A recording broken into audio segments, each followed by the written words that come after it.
My darlings.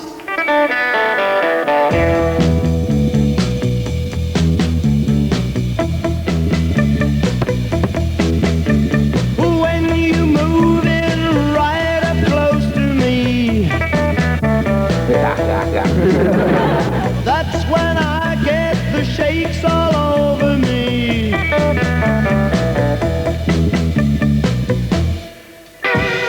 Quivers down the backbone, I got the shakes down the knee bone.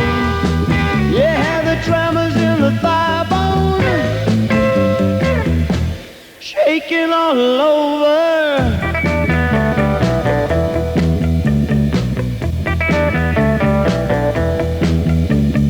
Just the way that you say goodnight to me. And you can see there's a very considerable difference. Brings that feeling on inside of me.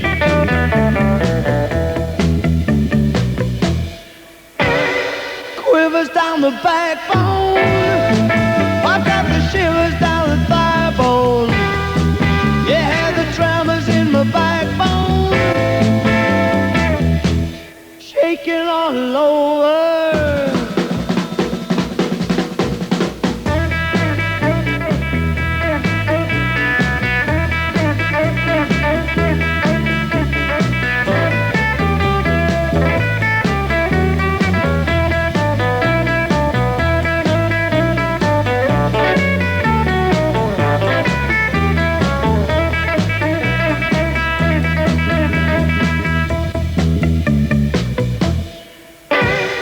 Quivers down the backbone, yeah, the shakes in the knee bone.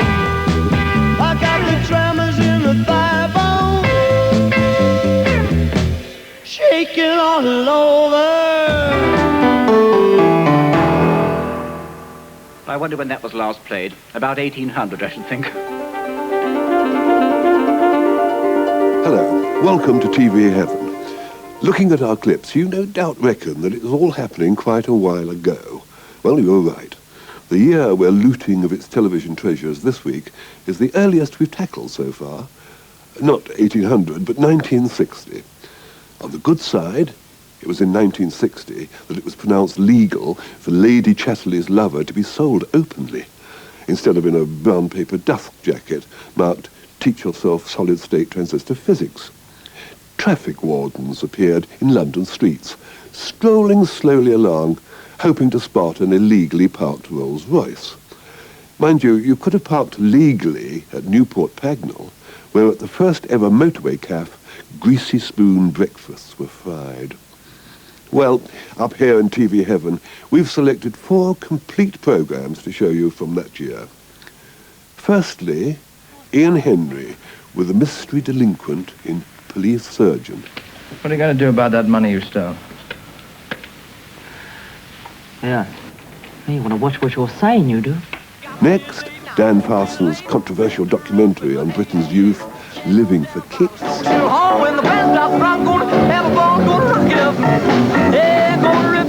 Then a classic from Armchair Theatre, Alan Owen's Lena Oh My Lena.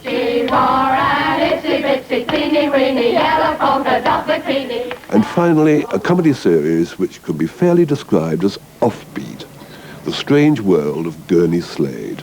Oi, you know I can't swim. I'd sink like a stone. There's much more besides, as we offer up our usual playback of opening credits, commercials, and other highlights from what remains of 1960s telly. But first, our opener, Police Surgeon. You know, the attitude adopted towards the police in the early days of ITV wasn't all sweetness and light and Dixon of Dock Green.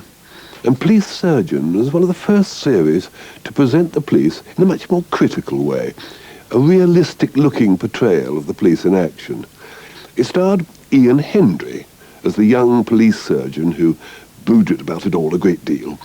Interesting that Henry played much the same sort of character alongside Patrick Macnee in the original Avengers.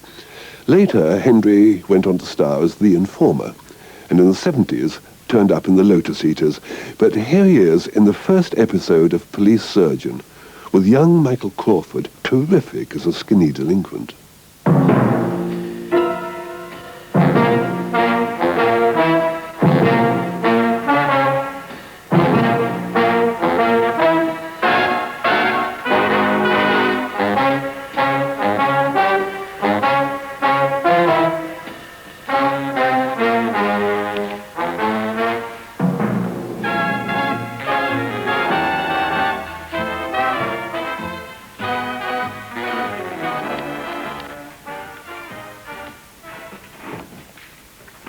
Archie. Now that's enough, Rowan. Even if you have won 7,000 of the pools and given you notice. Fiancé's privilege, Sarge. Well, when did this happen? This afternoon. Quite a day, eh? Congratulations. Now then, Sergeant's privilege, son. Evening, Sergeant Manning. Good evening, sir. Evening. You'll find Inspector Bryant in the charge room, sir. How's his liver tonight? Horrible, sir. Really horrible. Chief 1 soiled, matches book 1 used, half crowns 10, 15, 20. Make a note of it at the time being, Johnson. Oh, it's you, sir. I was giving you up. Yeah, we had to make a detour here. Radio call. Johnson. Evening. What are you doing here, Jeremy? Ask them. I haven't been charged yet. It's not Clark you've been called to see, sir.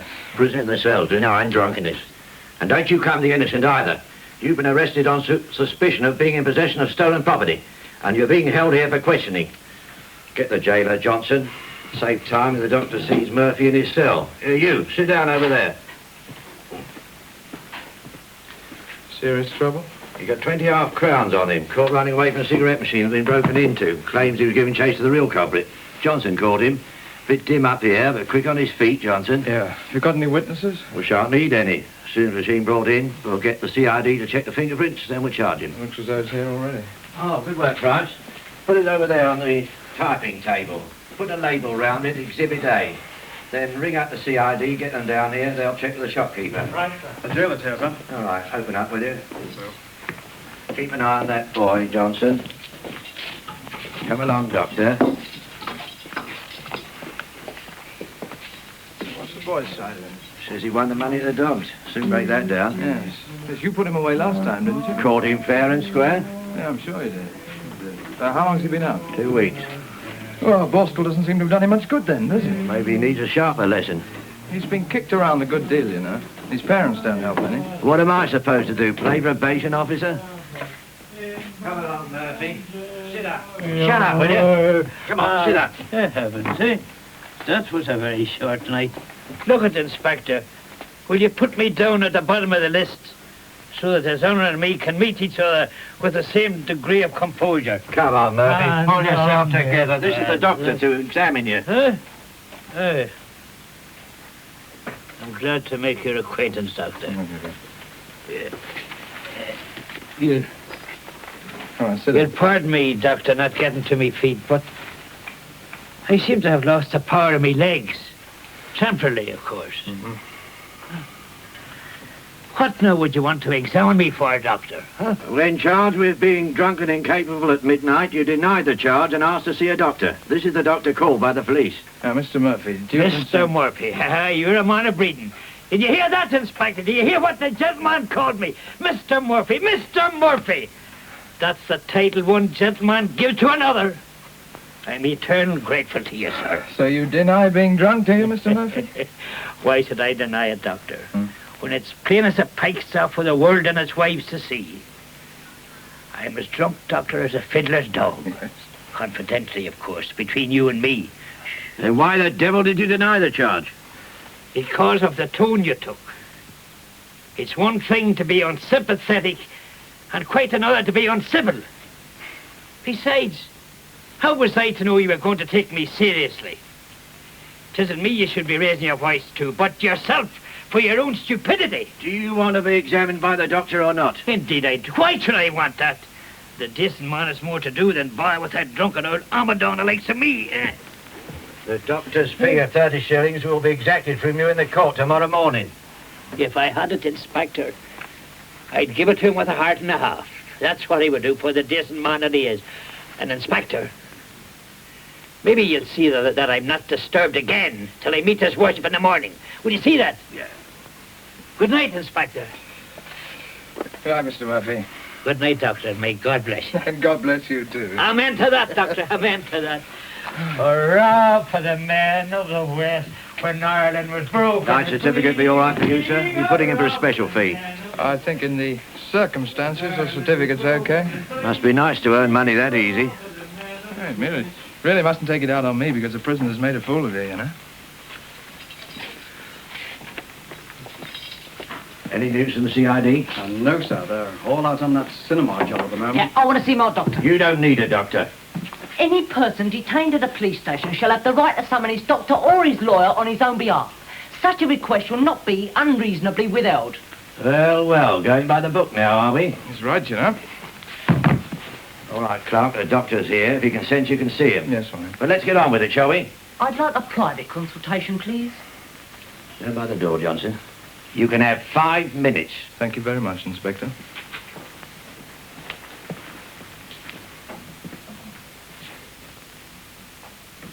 Well? Oh, look, give us a break, Doctor. You know he's gunning for me. Did you do it? No, of course not. But that's not going to make no difference to him, though. He'll manage to pin it on me. Unless you was to say that I wasn't responsible for my actions. I'd had a blackout or something. Then I'd be okay. Look, you're as responsible for your actions as I am. Oh, well, that's not what the head-drinker said when they sent me out for Borstal. Starved of parental affection, he says. Honest, he did. Yeah. Yeah, well, if you didn't do it, I can't see what you're worrying about. I tell you, he's out to get me. Well, the fingerprints don't match up. You're in the clear. Oh, he can see they do, can't he? Well, why should he? Oh, you don't know him. All right. If you didn't pinch the money, how'd you come by? I won it at the Dogs. Which train? White City. What's your bag? Collins Folly. Which race was that, then? The 8:45. All right, let's have a look.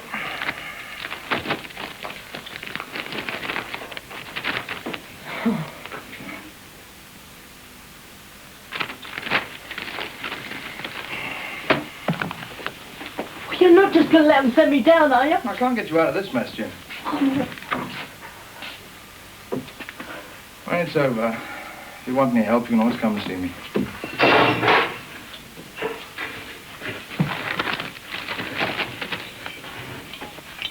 Sorry, it started to slide and I...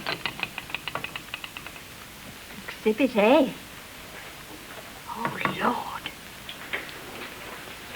I'm very sorry, sir. I just didn't It was my fault, sir. We were fooling around and I You made see how you feel like fooling around in the morning? Yes, sir. When you're out before the chief? Yes, sir. And don't stand there like a blasted idiot saying yes, sir. I don't think he's quite himself, sir. He just won the pools and got engaged to Collins. They're both given in their notice. Well, until they're accepted, you're still under discipline. Get back to your duty, Rowan. Yes, sir. As for you, Collins, you may be a woman, but you're still a policeman. Now get this mess cleared up right away. Yes, I'm very sorry, sir. Got an evening paper, Sergeant? Right here, sir. Right. Now come along, Doctor. Let's see how this innocent little pal of yours makes out. Well, now, what track was it you were on, Clark?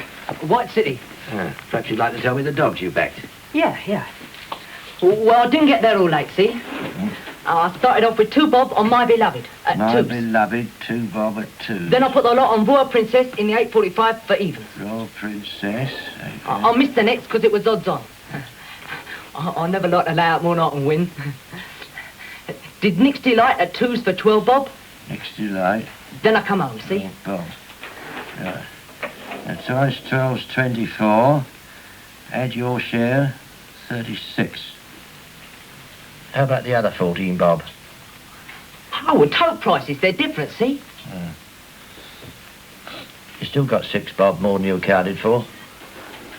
I took 10 bob with me. Oh, yeah, I forgot. Paid 4 to get in. That'd be the other 6, wouldn't it?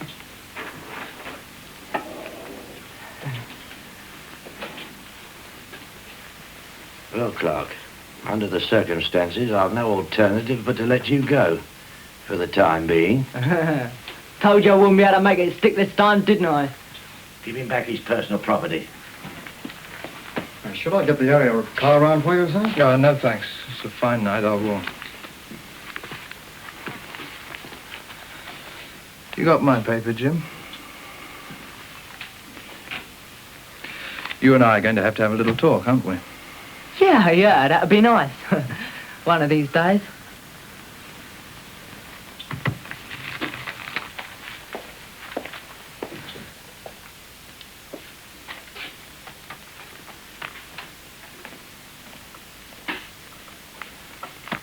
Hi, Inspector Brunt. Hi. Good night, sir. Letting him off a bit light, aren't you, sir? Let the CID get on with it. We can always pull him in again, can't we?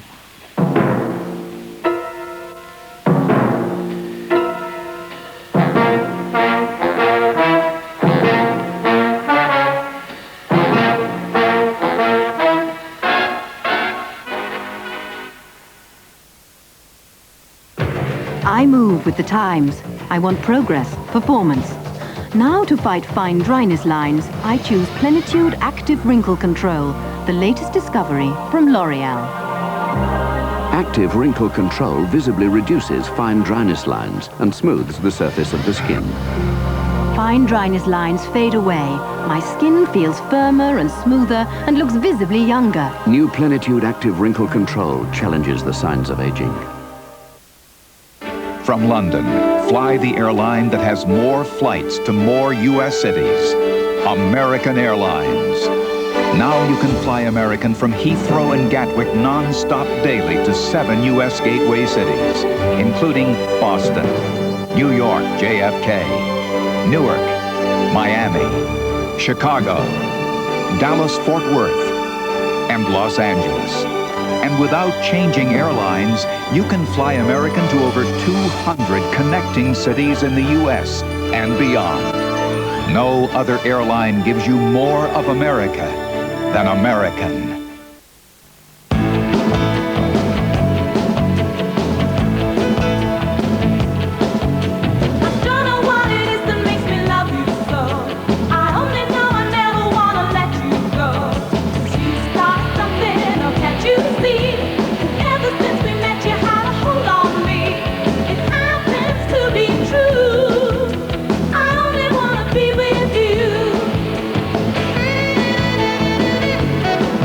There's one building society that's helped more people with savings and mortgages than any other.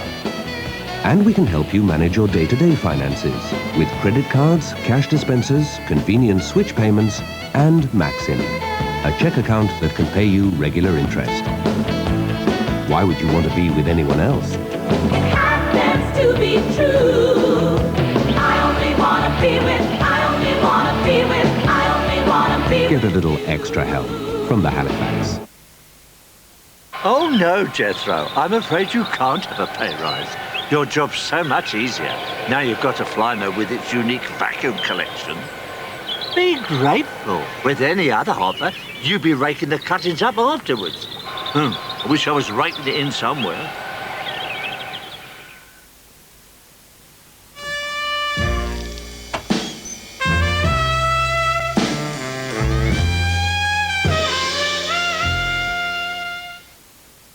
I always want beautiful hair, so I color it with Recital Performance by L'Oreal.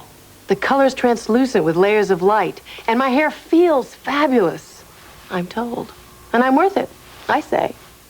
Recital Performance by L'Oreal, because you're worth it.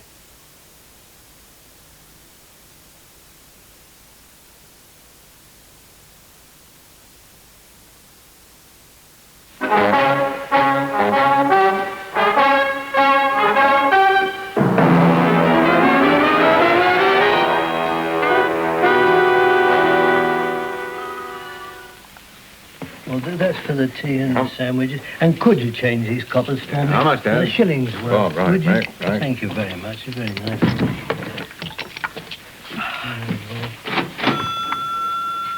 Much of all that, is it? It's all right. Do me.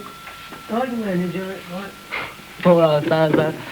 Couldn't say he was making a mint on a fiddle, could you? That's like some people. Nah, then. A cup of splosh, mate.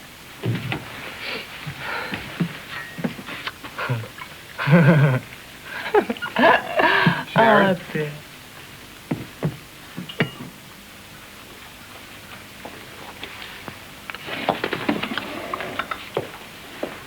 Oh, it's you, Doc. Give me another cup of tea, please, please. Fancy meeting you again.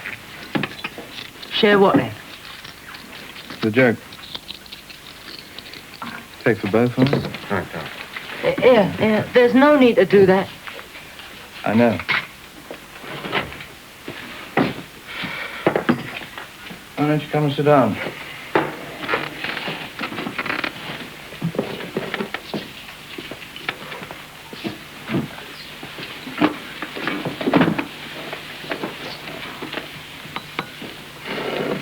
Sugar?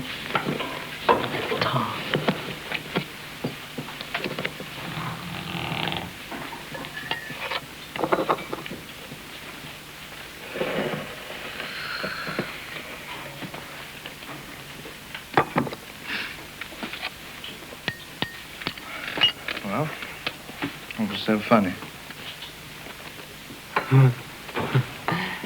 It was just them coppers' faces when I trotted out the winners.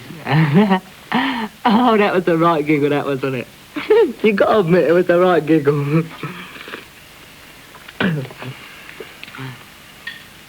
Well, you don't have to agree. I thought it was a giggle anyhow. I shook that old so-and-so inspector, didn't I? Cigarette? Yeah, have one of mine. Ah, go on, have one of mine. Oh, yeah, thanks very much.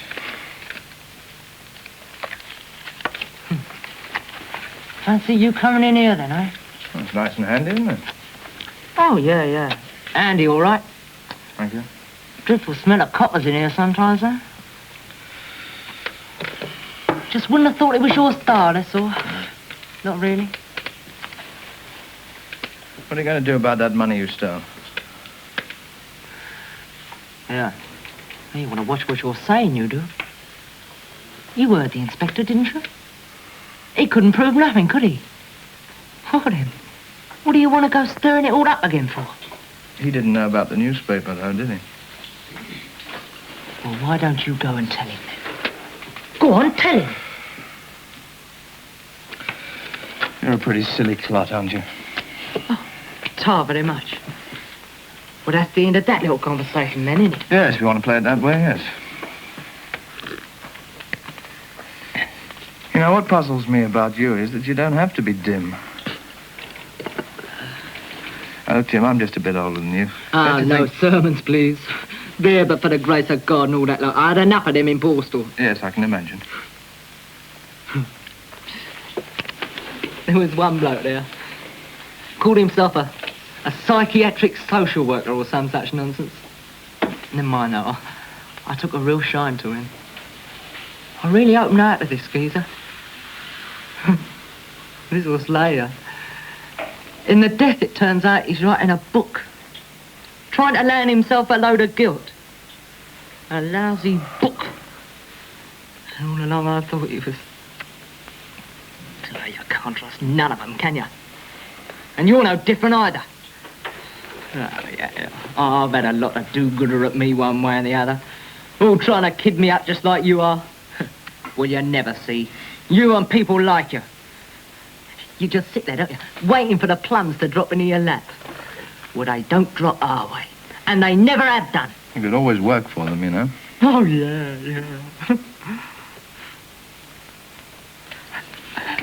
Like him. Yeah, I bet he's worked all his life, hasn't he? Never gone bent on nothing. And where's it got him? When the law lets him alone, he can tramp up and down playing his flipping fiddle for the price of a cup of coffee. Oh, he's a marvellous advertisement for your way of thinking, isn't he? Well, look, he's been unlucky. Unlucky. Stupid, more like. I expect someone dished him the old moody about virtue having its own rewards. Well, he's got them, hasn't he? He's got them. You think I intend to wind up like that? Well, you've got another thing coming, you have. Yeah. Do you know why I nicked that money tonight? Yes, I think so. You do? Yeah, you thought there'd be a good deal more there than there was. Oh, you're psychic, you are. In fact, you thought there'd be enough to buy a motorbike. How did you know that? Oh, it's not very difficult to work out. You got put away last time, didn't you, for taking and riding away other people's? This time, you thought you'd go one better. You thought you'd pinch the money to buy one. Now, look, Jim, I've got a suggestion to make to you. Oh, I know. Go to work and save your money. And you just might have enough to put the down payment on a bike of your very own by the time you're 40. Well, there's some very good jobs about them. Oh, get lost. You could earn enough in a matter of months to buy a bike. Listen, any fool can work for a living. But to make money, you've got to be clever. Now, you take Joe Barton. Look what he's got. Just a criminal psychopath. He can't help it. Well, if he can't help it, you didn't ought to go blaming him then, did you? No, he's dead clever. Look what he's got. Big car, trim bird, decent clubber, all that jazz. Ah, well, so he is, whatever you said he is. But he'd never have got all what he's got now if he'd gone straight, would he? Probably not. Well, then he's not stupid then, is he? Well, he's... how old? 24? He's already had 6 years inside. Next time, doesn't matter what it is, he'll go down for another 4. That makes 10 years in the nick. If he goes on at the rate he's going on, one of these days he's going to stay there. Well, I wouldn't call that clever, would you? You can't expect me to change my ways on account of what may never happen. Well, can you?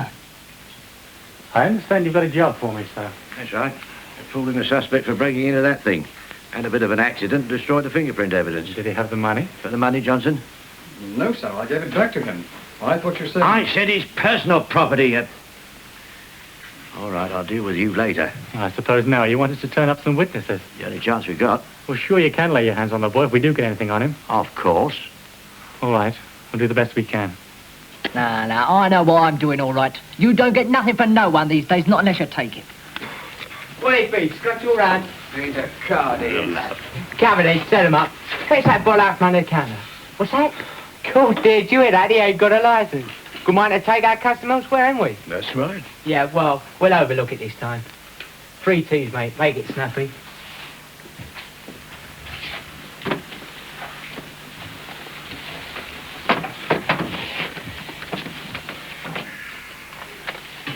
Here. Do you mind? So.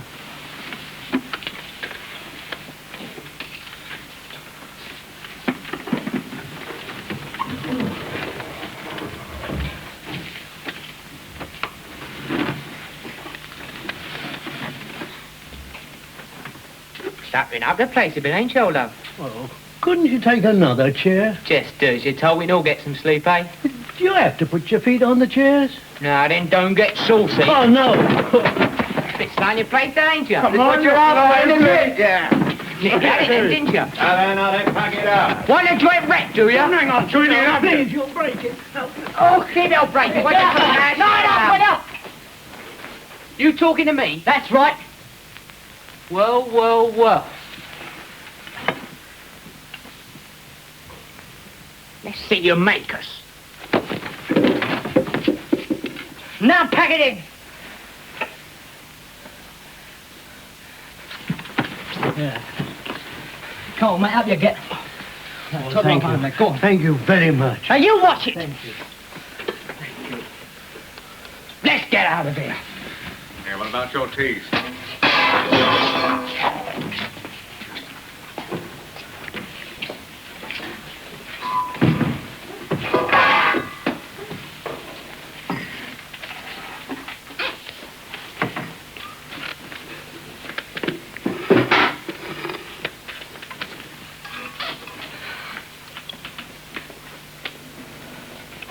You're a funny guy, aren't you? Say one thing, do the other. What was the point of that little demonstration, then? Strictly to impress me? That's right. Look, I'm not interested in impressing you. What did you do it for? Look, quit needling me, No, will look, you? I want to know. What did you do it for? Well, what I mean is, you've got to draw a line somewhere, ain't you? Yes. Isn't that what we've been talking about all the evening? No, look, I don't see that. Me knocking off a cigarette machine, well, that's one thing. But taking an old geezer's only way of making a living, that's another. It's only a matter of degree. I mean, it's like you said, you've got to draw the line somewhere. I just think it's a good idea to draw it on the right side of the law, that's all. I mean, once you step over it, you've got no standards, have you? Yeah, well, what am I supposed to do then? Well, it's up to you. At least be consistent. Oh, that's a great help, that is. All right, try giving the money back. Hey? Walk down to Old Rose and say, here's the lolly I nicked just now. You're joking. Well, send it then. In an envelope with my fingerprints all over it. Oh, the inspector'd love that, wouldn't he? Besides, if it once got round I'd done a job and given the loot back, well, the lads would die laughing, wouldn't they? Yes, they might. Yeah, well, it's a bit airy-pairy. All right, then, I'll give you a good practical reason. Look, the inspector's not going to let this drop, you know. I mean, suppose they dig up a witness. Giving the money back might do you a bit of good with the magistrate. Anyhow, I don't know about you, but I'm going to get some sleep. Now, wait a minute. Look, what I mean is, I ain't said that I'd changed my ways or any of that stuff, have I? That's what you do, though, Cal. It's not what you say. And more. Say I was to decide to take a steady job. Just suppose it. Yes. Well, how would I go about it, like? Well, you've read the racing page. Try having a look at situations vacant. Come on, Jim. Get on in. That's him. Just push it. Afraid so, sir. Come on, son. We're taking you in again.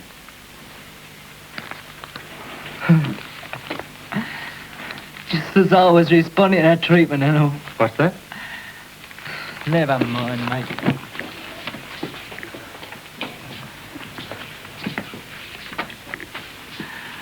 You just can't win, can you?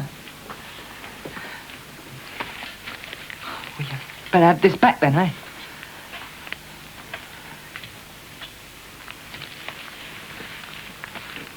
Come on, son.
That is the only surviving episode of Police Surgeon. Well, unless you've got one on top of the wardrobe or under the bed, perhaps in the garden shed.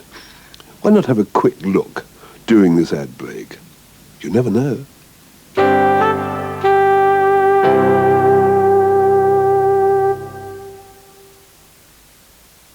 Would you send your child to a school where the children make the rules? You can go to bed whenever you like. Where lessons in life I don't get harassed here. I don't get harassed at home. go hand in hand with lessons in massage, and pairing off becomes a ritual. With my body, I thee pledge much pleasure. And where to make your point. It's one advantage of sending your kids here. You don't have to spend money on clothes. You only have to make yourself heard. She has a goddamn orthodontal appointment, and they... How dare they? 70 Years of Summerhill, Cutting Edge, Monday at 9 on 4.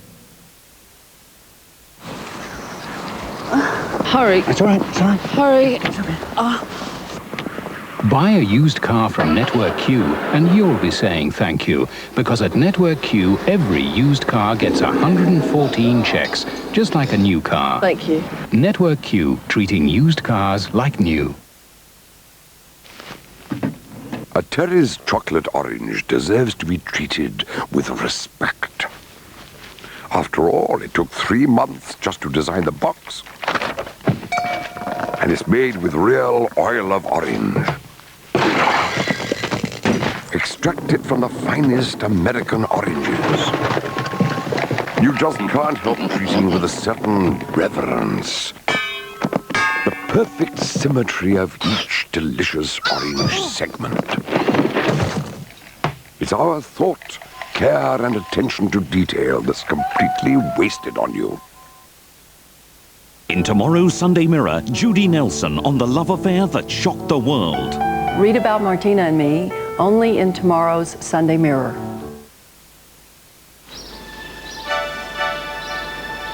I ought to be going. I've got to take Rebecca to the cinema.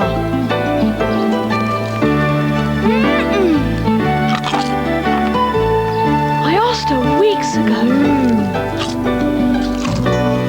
Really want to see the film.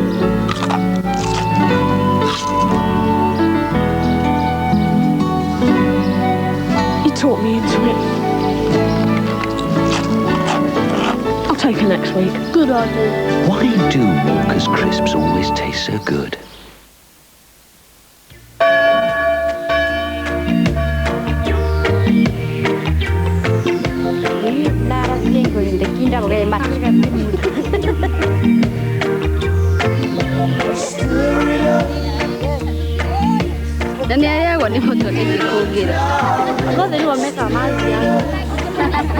Come on, baby.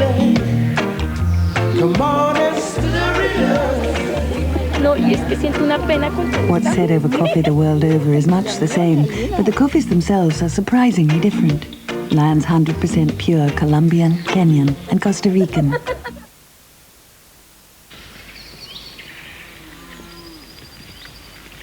Just how long could we go on singing the praises of a pension from equity and law?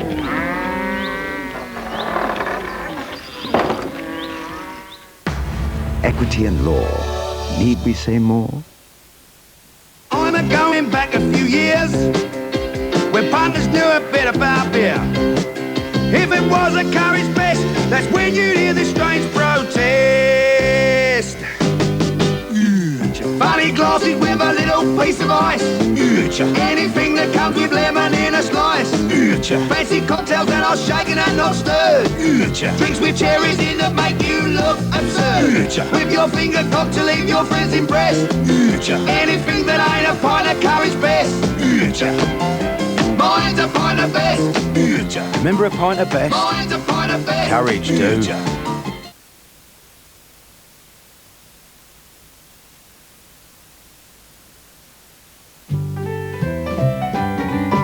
Sick of sound bites? Maddened by manifestos? Paralysed by polls? Then tune in for The Cure. To Sunday, Bloody Sunday, the alternative election show. Edwina's Workout is the campaign a sweat. Hollywood Hype, will the red rose bloom? And Major's birthday, will he get many happy returns? All that and more, tomorrow on 4.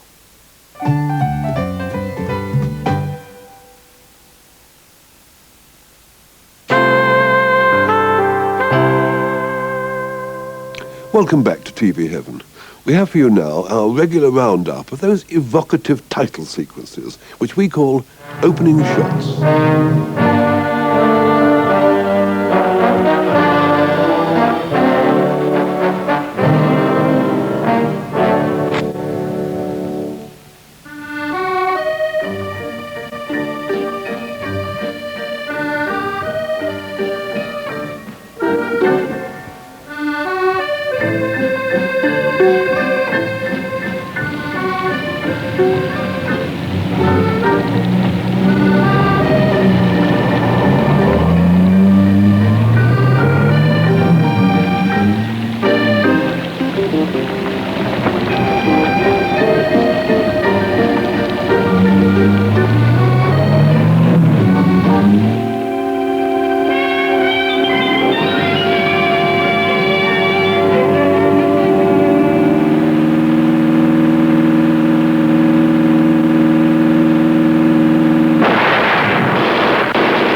Knows no frontiers. To combat the growing menace of the international criminal, the police forces of the world have opened up their own national boundaries. At their headquarters in Paris, scientifically equipped to match the speed of the jet age, 63 nations have linked together to form the International Criminal Police Organization, Interpol.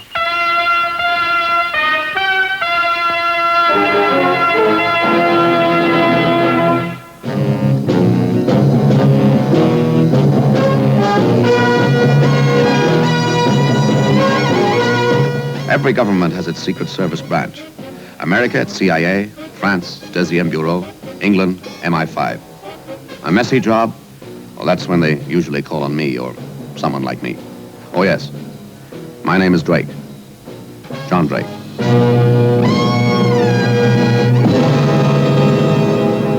And now, another exciting adventure from Four Feather Falls.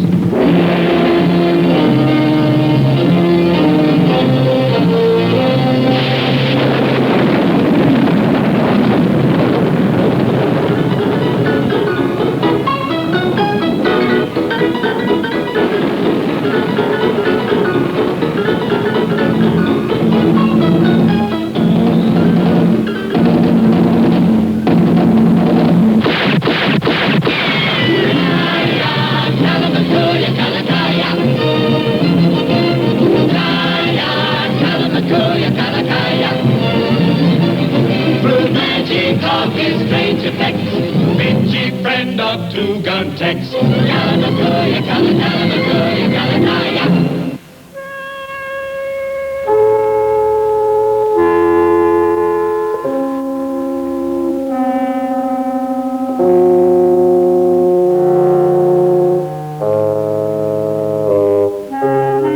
In the lands of the north, where the black rocks stand guard against the cold sea, in the dark night that is very long, the men of the Northland sit by their great log fires, and they tell a tale. They tell of Noggin, Prince of the Nogs, the young king of the Northlands who sailed to the land of the midnight sun to fetch Nuka, Princess of the Nooks, to be his queen. They tell how he rescued the little people of the Hot Water Valley from a dragon, how the dragon became his friend, came to his aid in the land of Silver Sand, and there fought the great black genie in the sky above the city, and blew him into an ice cube. So Noggin and his companions flew home to the Northlands in their strange flying machine. And in the Northlands there was peace and happiness for many years.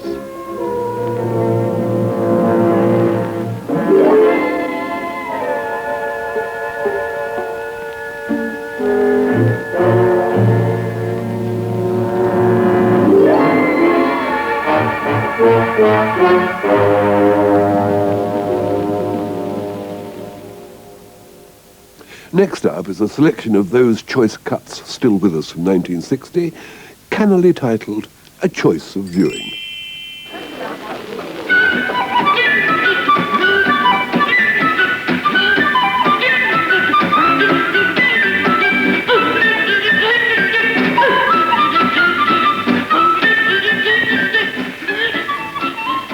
Candid Camera, secretly filming you in unexpected situations. Presented by television's comedy host, Bob Monkhouse.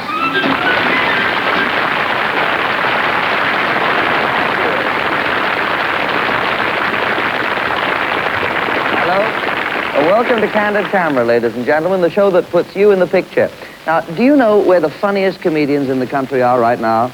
Well, some millions of them are watching this show, and you're one of them. It's true, whether you're tinker, tailor, soldier, sailor, poor man, rich man, beggar man, income tax collector, whichever you are, you're funnier than the professional comedian. It's true, you think about it.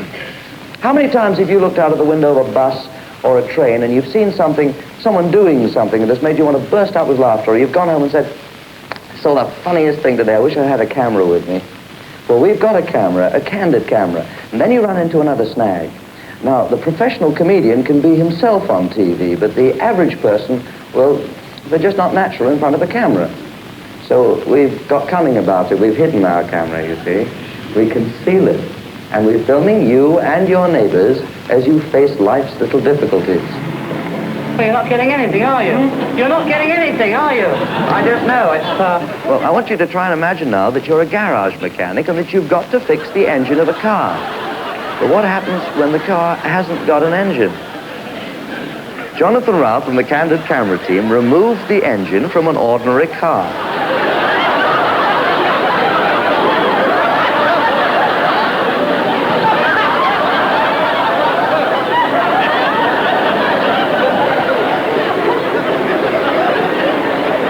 Well, it's too much for one man. He goes off.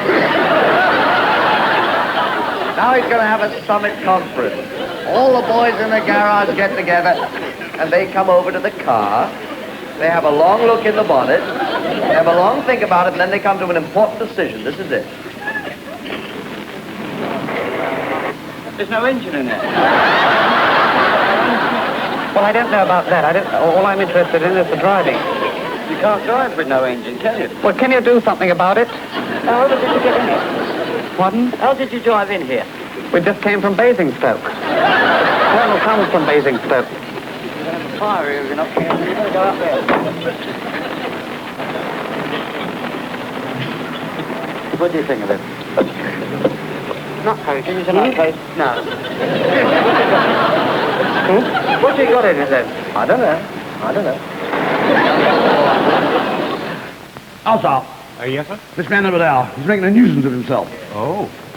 Which one? The dirtier of the two. The one with the concertina. He's pulling me about also. Is he? Yes. Well, that's not really a crime in itself, is it? I mean, he hasn't accosted you or insulted you in any way, has he? His whole presence is an insult. I mean, look at him, he's a right royal toe rag, he is. Well, I suppose he's not everybody's cup of tea, but chacun a son goût. Pardon? Chacun a son goût. No, he ain't been doing anything like that. What has he been doing? Following us, that's all, you know. Keep following me. Perhaps he's taken a fancy to you. What's his job? What's his game? He's a busker, sir. Now, under the new laws, I should really pull him in. Now, well, that's what happened to his two pals, but, well, live and let live, that's what I say. You take my advice, sir. Just you ignore him. He's not the type to be ignored. He's up to something, you mark my words. Yeah. Well, much as I'd love to help you, sir, I'm afraid my hands are tied. Now, if he was to make an assault on you with a deadly weapon, or attempt to pick your pockets, or even offer to introduce you to his sister, well, I'd gladly take action. But at the moment, I'm afraid the Metropolitan Police has got a few more important things to do than to arrest a man just because you don't happen to like him. Now, if you'll excuse me, sir, I've left my moped by a no parking sign. The police are very hot round here.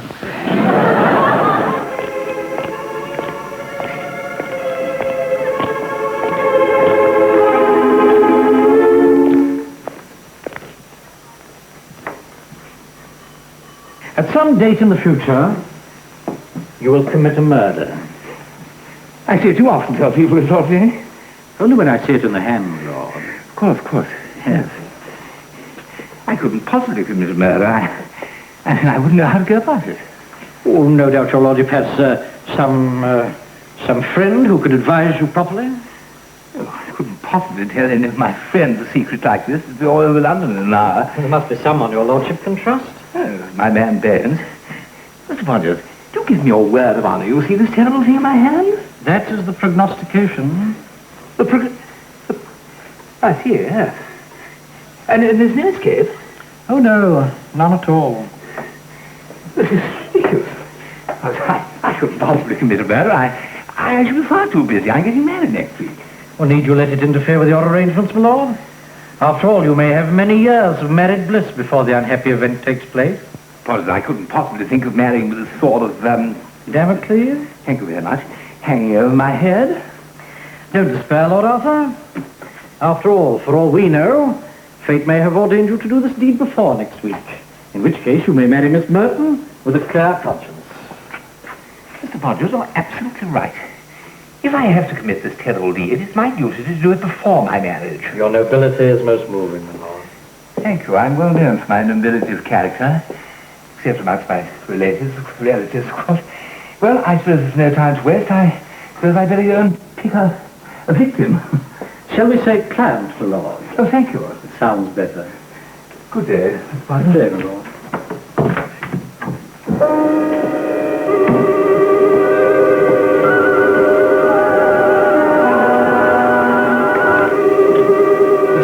Just cut the cards once like this behind your back. Do it now, once. Yeah. Have you done so? Yeah. Hold them together. Now would you please take the first card from the top of the pack. Do not look at it. No. Place it in your right-hand pocket, sight unseen. Have you? Yes. Now would you please take the first card from the top of the pack right now and sight unseen place it into your left-hand pocket. The next one, up on the top. Yes, into your left-hand pocket, yes. Without looking at the card. I've not seen that thing yet. Thank you. Do you know the two cards that you've selected? No idea. Do I know them? I don't see how you can possibly How can I know. possibly know? Now look at the cards again in your hand. Now look at the cards that you hold. Yes. Let's show them all again. They're all different cards here, right? Yes. Now, so nobody could know what the cards are. But of course I know. And you know why. No. Because they expect me to. No other reason under the sun. So I know the two cards that you've selected. And I will tell you the two cards that you have in your pockets. Yet you, sir, on your own and by yourself, will tell us exactly in which pocket you have which card. So here we go, ladies and gentlemen. I think the following are the two cards in your pockets, sir. One is a red card, one is a black card. The black one is a 3 of clubs, the red one the 10 of diamonds. The 10 of diamonds, the 3 of clubs. Whatever you decide, sir, tell us in which pocket you would like to have which card. It will be so. Then we'll give you time to change your mind if you wish, or not, or whatever you say. Am I confusing you? No. Do you remember the two cards I told you? Oh, yes. You do? 10 of diamonds, 3 clubs, yeah. No, what? 10 of diamonds, 3 of clubs. Oh, no. I knew something like that's going to happen. You have the 3 of clubs I beg your pardon. and the 10 of 3 diamonds. clubs and the 10 of diamonds. Right, sir, and decide upon your decision. Rests the whole thing here. Whatever you say, say. All right, then. All right, then. The 10 of diamonds... is square. Left or right, isn't it? It doesn't matter, yes. Say my right pocket. 10 of Wonderful. diamonds. Please remember what you said. 10 Yes, of diamonds, yes. ladies and gentlemen. Please remember. 10 of diamonds is in your right pocket. Yes. Good. And the 3 of clubs, sir, in your left Please pocket. remember that. So therefore, ladies and gentlemen, now I announce that this is exactly as he said. But as we said before, I have to give him at least 7 seconds to change his mind. Amazing as it may sound to you, sir, if you change your mind, you don't have to change it, by the way. If you do change your mind, however, the cards will change. If you do not change your mind, the cards will stay as they are. You don't have to change your mind, therefore. But I have to give you the 7 seconds. So here we go. 1, 2, 3... Stop, I changed my mind. Change your mind, stop. The 10 of diamonds is now in my left pocket. Well, take it out. 10 of diamonds. Yes. Take it out. What is it? 10 of diamonds. And a 3 of clubs. Take it out. Thank you very much. 3 of clubs.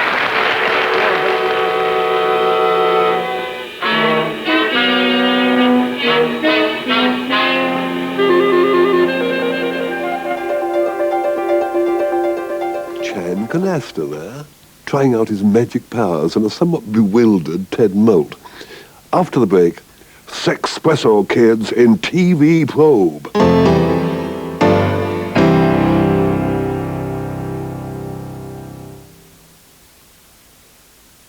Without Walls examines filmmaking. Classic shot in horror is the screaming face. Starting with horror. Nightmare on Elm Street, a virtual textbook of horror technique.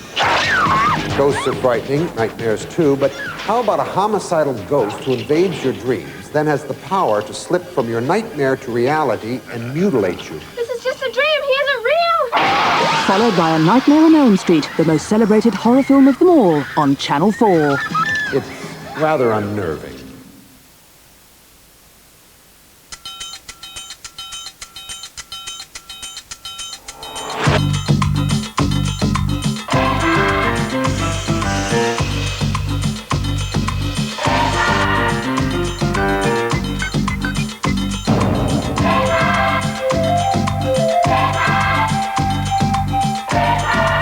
Castle Force data post.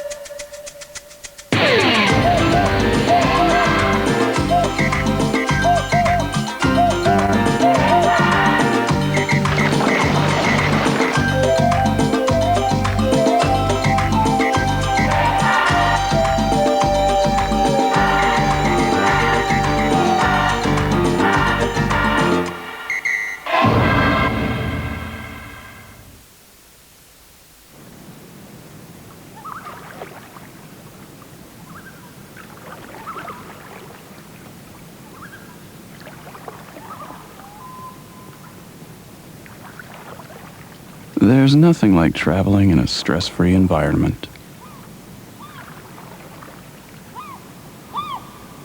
We've been doing it for years.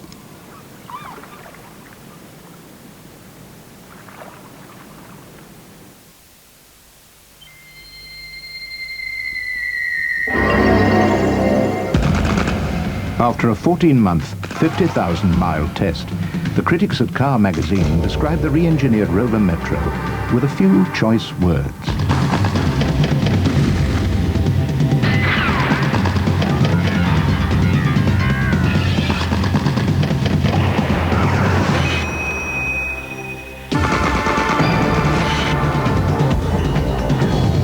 Metro. It's the only small car good enough to be called a Rover.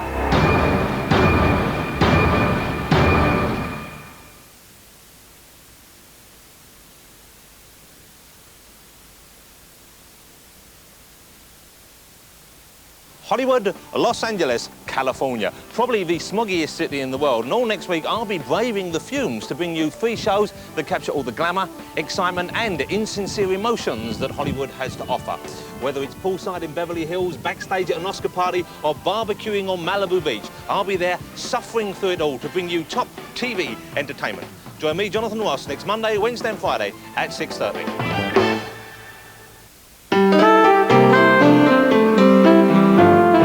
Welcome back to TV Heaven. Ian Hendry's problem with delinquents, seen earlier in Police Surgeon, was no isolated incident. Sounds like a suitable case for Dan Farson. Farson was one of British television's pioneering investigative reporters, and during the late 50s and early 60s, he dug around some of the debatable foibles of British society. Public schools, kleptomania, witchcraft, and drug addiction all came under his scrutiny. And the alarming rise of youth spending power was an obvious subject for him. Here he is in Living for Kicks, interrogating some carefree tearaways and their troubled parents.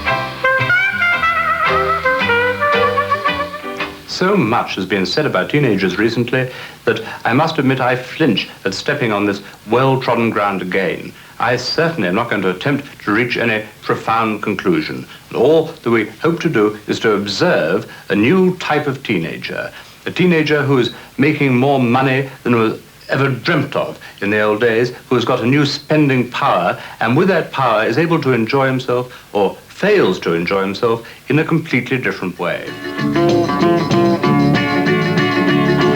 Sweet 16 goes to church just to see the boys. Laughs and screams and giggles at every little noise. Turns her face a little, then turns her head a while. But everybody knows she's only putting on the style. Socks, putting on the agony, putting on the style. With their new wealth, teenagers spent £900 million last year on their various pleasures. The average boy spends about £5 a week and the girl about £3. Teenagers buy nearly half of all records and record players. They buy 44% of all motorbikes and bicycles, a quarter of all clothes and cosmetics. We shall not show the mass of teenagers who use these new opportunities to the utmost. They are no problem. But there are teenagers who seem to be slightly lost in their newfound freedom, who seem to live in a world apart.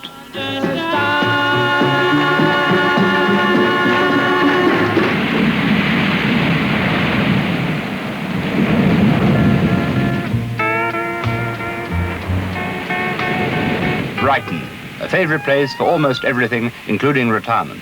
But today, it is also known as the teenage town because of the large number of amusements there. One of the most popular coffee bars is the Whiskey A Go-Go, known as the Club by the teenage patrons. And one of the main characters there is a sort of beatnik, Royston Ellis, who is also a teenage poet. Bloody great, this life we lead. Ducky, you should try it. Just forget what others say and find a carefree clique. Hold callous sexy orgies. Knock all the willing girls. But watch Virginia, she's no good. And jive with us to jip.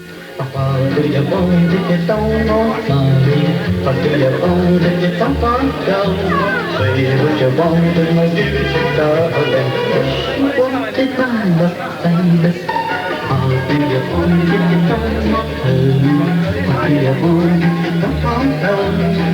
what you want, I'll give you darling. You won't deny love, baby.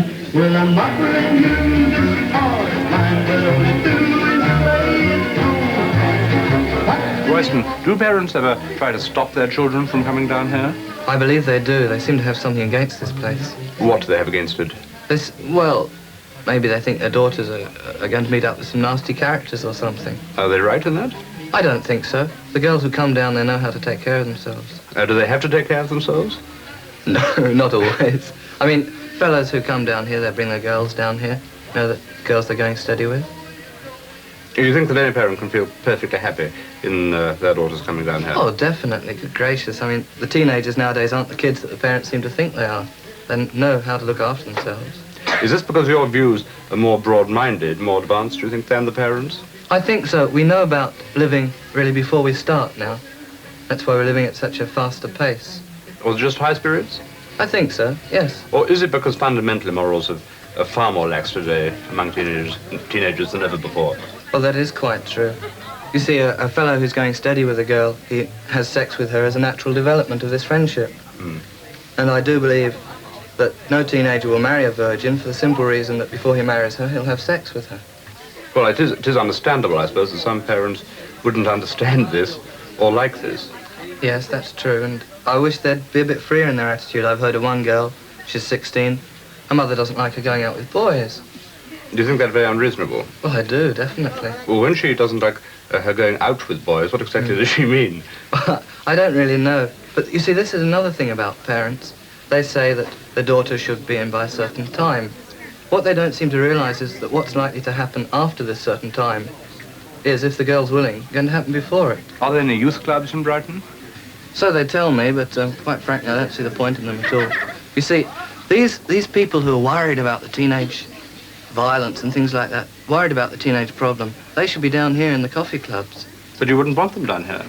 If they sort of were around, say we've got a thwarted ambition or idea, wanted to learn photography, one of the fellows might know about it, you see. Yes. This is where they do some good. But have you been to a youth club? Yes. So I've been around them. I want to see what it's in all Brighton? About. No, not in Brighton. No. But maybe that's exactly what they do. Maybe they do give photography lessons. Yeah, but not down in the whiskey, do they? You see, you're not going No, but in the youth club, I'm saying. But the point about youth clubs is, say you take over a converted church, build a fabulous youth club. The kids aren't going to go there. Why should they? They've got everything they want down here. Is it also partly a fundamental dislike of the church? Oh, yes, I'm sure of that. In religion, we just don't ride with religion. Do you think perhaps that youth club leaders and people like that, in fact, do more harm in their efforts to do good? Personally, I do. In a place like Brighton, definitely. Because if a teenager thinks someone's out to reform him, that gets his back up immediately. Why do you think they are out to reform? Do you think their motives are entirely honest and sincere? I'm sure they're honest and sincere, but they wouldn't be doing it unless they were to reform, would they? I mean, they don't want to get us to play table tennis to corrupt us. Are there such things as teddy boys left? Oh, please, spare me that. I have heard of one. It's called Seamus, and he lives in Ireland, but apart from that, there aren't any in Brighton. Unless they're about old men of about 60, you know. Yes. Camping it up a bit. Do you think that the teenagers are as dead as a dodo in England? Oh, sorry, teddy boys are as dead as a dodo.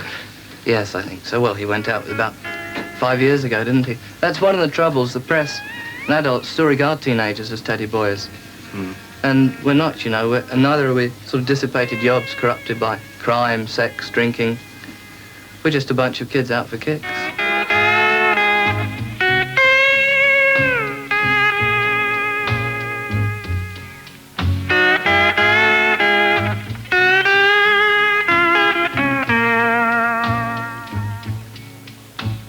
How old are you? I'm 15. And you? 16 and a half. Are you going steady? Yes. Well, you heard what Royston said. Some rather startling remarks. What do you think about that? I think he's greatly exaggerated it. I mean, no boy or girl has had quite as much experience as he tries to make out. And do you think that you ought to have sex before marriage? I don't think it matters, really. What do you think? I don't think you ought to at all. You don't think you ought to? No, it's more important to have it, you know, when you're married. What sort of things do you talk about down here? Well, I think the girls mainly talk about clothes and the boys mainly talk about the girls. And when they talk about the girls, is that boasting? If they're talking about sex experience or Do you think most of you have had it? No, I think about 50%. Otherwise, it's supposed to. Have you any ideas about marriage yourself? I'm rather disillusioned about marriage. Why? Well, Surely not married.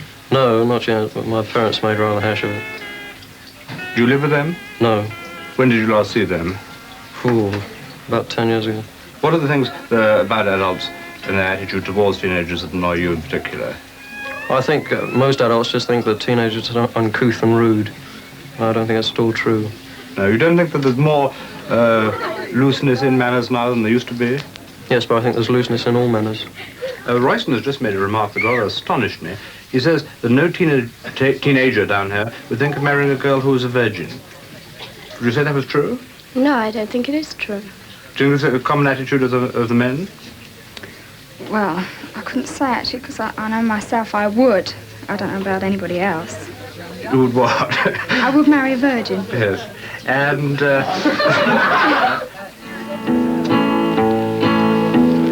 Got no bags and baggage to slow me down.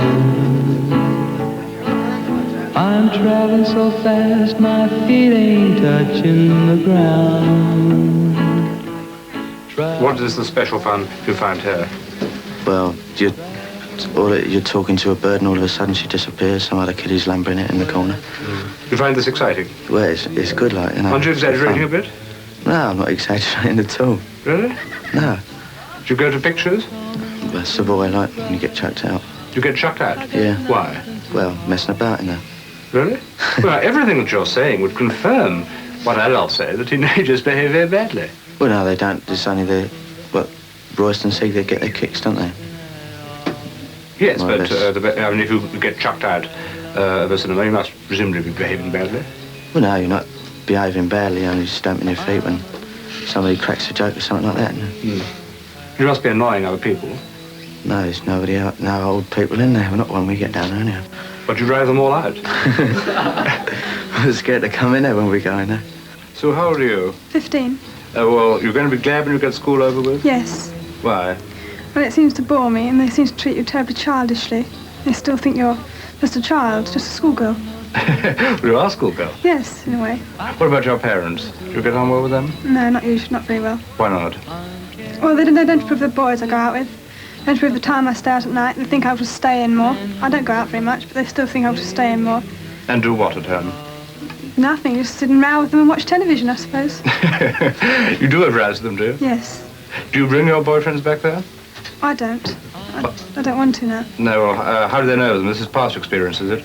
Yes, well, not past experience. My sister brought 2 boys home and didn't approve of them. Why not? I don't know, really. Do you think that your parents are typical? Well, not really, because some parents I've met must be much more reasonable than them. Yes. And do you think that they'll soon get used to your ideas? I don't know. They might grow out of it, I suppose. Excuse me, you're Sue's sister, aren't you? Yes. Well, just what was the trouble with your parents about your boyfriends? Well, mainly because the way he dressed. He wore tight trousers and 3/4 length jacket, and she didn't like his hairstyle or sideboards and things like that. How bad is his hairstyle? Well, it was the modern style. That's the way I like it. I like all boys like that. She likes them to be the old-fashioned country type, you know, very smart. And you thought he looked perfectly all right? Yes, perfectly. Very handsome, I thought. Have you lost him as a result of this? You speak of him in the past tense. Oh, yes, I'm not going with him anymore, but I didn't lose him because of that. No. I went with him a long time after that. Did he and your parents have a clash? A row? Oh, no, he never spoke to her. That was one of the things. He walked in without saying a thing and went out without saying a thing. Do you think that some of the things Royston says about this place down here are exaggerated? Some things, but on the whole, I think it's true. How many nights a week do you come down here? Oh, practically every night. Is that because you've got nowhere else to go? Well, no, there's other places to go, but I mean, this is where all the birds hang out and everything. No. Do you ever well, go women, you know, girls. Yes. Do you ever go to the pictures? Yeah, but I mean, not mainly to see the film, you know. Sort of, to pick up a girl, take a girl's pictures. And... Well, as we're on the subject of girls, quite obviously, I'd like to repeat a remark that Royston Ellis made to me, which surprised me a bit, that no boy here would like to go with a girl who was a virgin, would like to marry a girl who was a virgin. Oh, well, I think I would, because every girl I've been with ain't been a virgin. So, something new, isn't it? Yes. And being absolutely serious, would you respect your wife much more if that was the case? But if she was a virgin? Yeah, definitely. Yeah. Do you find the teenagers down here at all sorry that they're not going to do national service? No, I don't think so. But to give you a chance to travel? Yeah, I know you do, but I mean, a lot of the lads down here in the Merchant Navy and travel all over the place, right, you know. What about you? Have you done that? Yeah, I've been in the Merchant Navy. Yes. Nearly 2 years in the Merchant Navy. And do you enjoy that? Yeah, fabulous, especially out abroad. I mean, you don't get girls like this, of course, but, you know, you get to watch your wives all the same. Well, the girls here better, are they? Yeah, definitely, yeah. When do you hope to get married? When do I hope to get married? Never. Never? Yeah. You'll probably change your mind, do you think? Yeah, I mean, I've seen so many young couples break up and everything. You're being serious about this? Yeah, I've seen a lot of young people break up who are being married, like, get married about 19, 20. By the time they're about 21, like, the husband might go away to work, like, and the wife will go out with other geezers, and the old man will come home and all that business, yeah. Is this based on personal experience? You sound very cynical. Yeah, well, as I told you, I've seen a lot of it myself. I've lived with people, and something happened to my brother, something happened to my sister.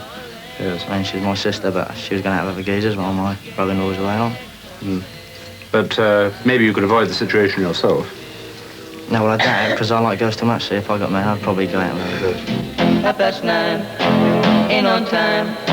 Yes, you played me down, but like Colette, how I loved you, Colette. You broke a vow, I'm lonely now, Colette. You broke a vow, I'm lonely now, Colette. You broke a vow, I'm lonely now,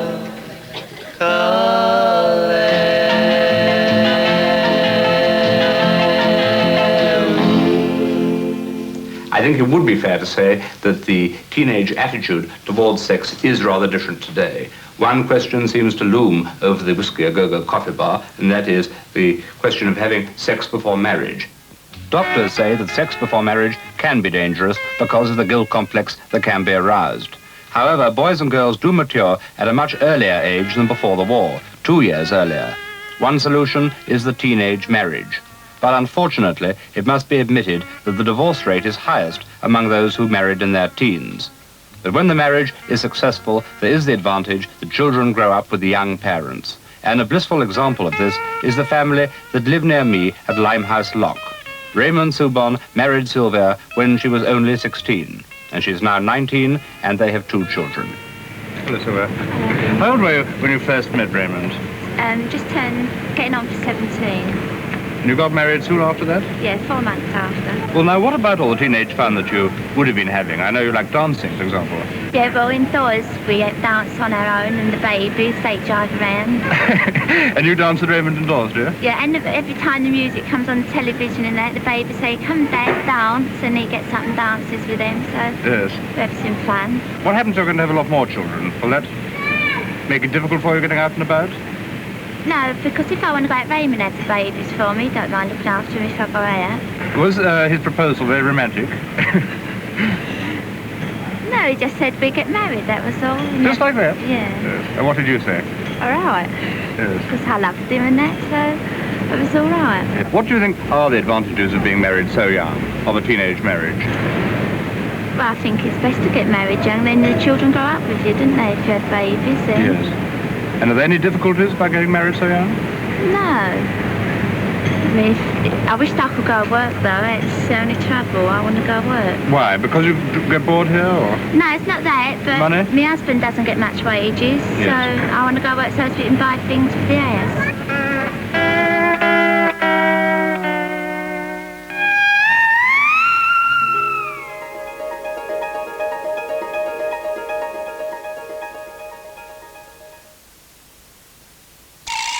Still no answer, sir. Right, Buff. We're going in.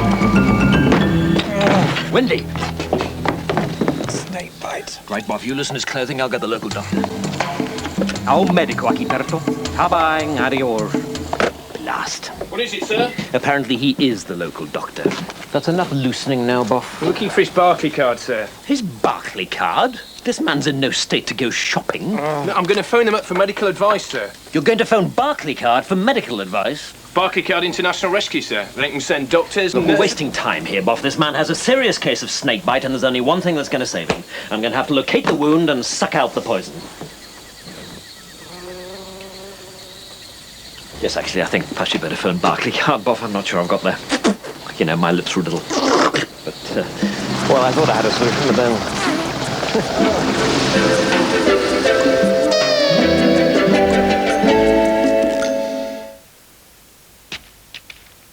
Big and one, you are clear to climb up. Maintain heading 24-0, over. Roger, tower. Visual, Big and one, change frequency to 291.7, over. First tower, all controls to manual. 4 seconds to intercept. Roger, tower.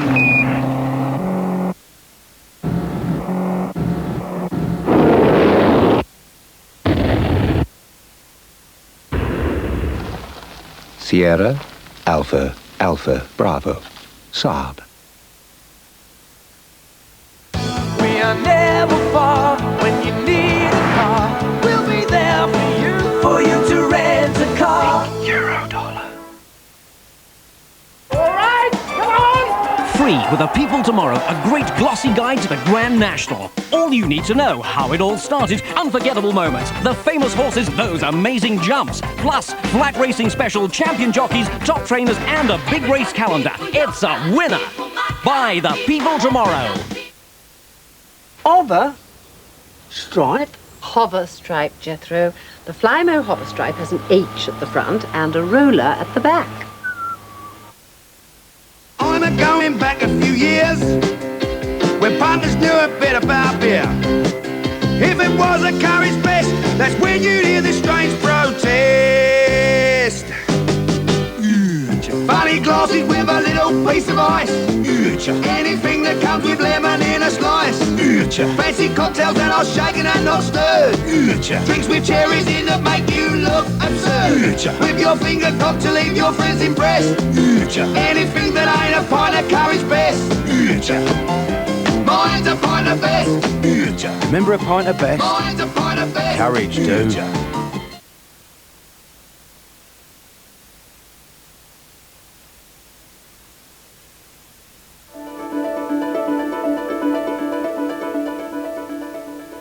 Saturday night and I just got paid. Fool but the money don't try to save. My heart says go, go. And the time goes a Saturday night and baby I feel fine. I'm gonna rock it up.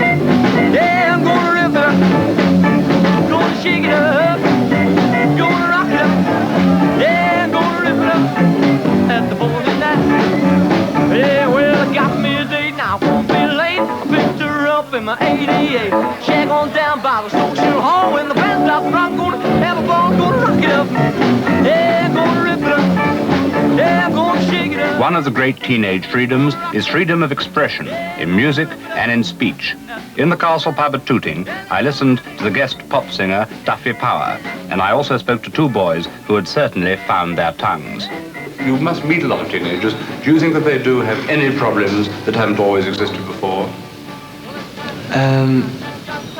Well, I don't think they've got very many problems today, you know. I think everything's laid on, more or less. Would you say teenagers have never had it so good? Yes, I would say that.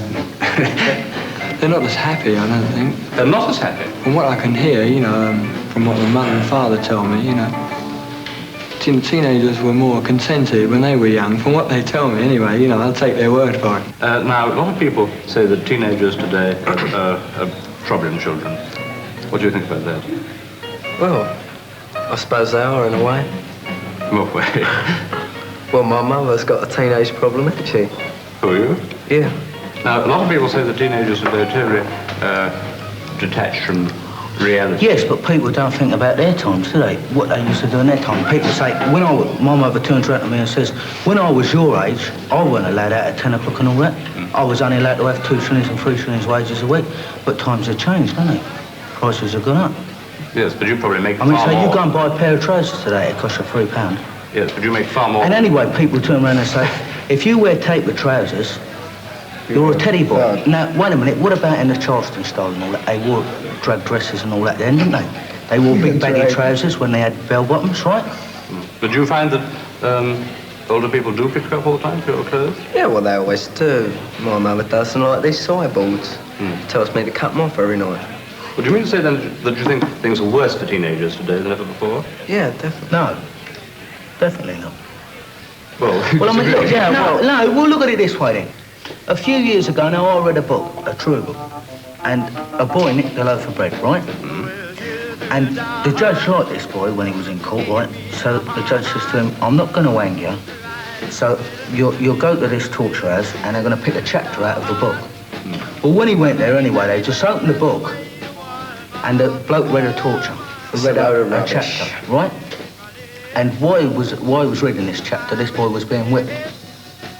So how can times be harder now? Well, of course I can for you don't get hanged today. Listen here, you go to work now. Yeah, I go to work. You go to work and you get £3 a week. The boy used to go to work for £3. Well, so what? All That week. doesn't He used mean to a work thing. all hours of night and day. He used to go and climb up chimneys and everything. Look at the things they got to do. You're only reading books. You're the heart, it hit me in the heart, right in the middle, the middle, the middle. You're the heart. Well, baby, baby, baby, that's the way you want my heart, want my heart.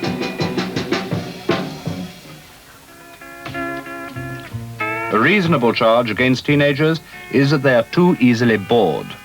This is why I went to Northampton to find out what sort of entertainment teenagers can find in a town like this. I soon learnt that the one place where the rowdier elements can go is a hotspot of controversy, a coffee bar started by the church. There are dance halls, such as the Gay Way, run by Mr. Stanley, but the local gangs cannot go there, and the only place they can go to is the church coffee bar. Quite a few of the boys who go to this coffee bar have been barred from your club, haven't they? Correct. Now, well, why do you bar them? Instigating trouble is the main cause. What They sort? have no interest whatsoever in what this club is open for, dancing and social enjoyment. Can you give me any instance of this trouble? They will come in gangs. As soon as they get in here, they look around for perhaps 2 or 3 boys who seem to be enjoying themselves, but are easy game for their particular type of roughhouse elements. And then they will either push them, they'll go up and cause an argument, which is very simple in dancing, or they'll go up and interfere with them in some way so that they get a reply of some description. One instance here, they didn't even wait for that. They walked straight up to a boy who is quite calm, very quiet type, and a very nice type. Simply said to him, "Are you hard, mate?" And with that, turned around and swiped the boy in the face. And what did you do? Had them out very quickly. Now, how did you manage that? Forcibly. Do they attack you? Oh, yes. Many times my face has been altered, some shape or form, by Altered? punching. Oh, yes. for a very short time. It doesn't look as if it's been altered. Oh, no, you get over it after a time. But surely this new coffee bar is giving them a chance to let off steam. I agree with the coffee bar if it will convert this 20 or 30 into the church and social living. But it is not doing that. Well, at least the church have welcomed them. Exactly. And what good have they done? It's been a failure. Everybody round there absolutely detests the nights it runs.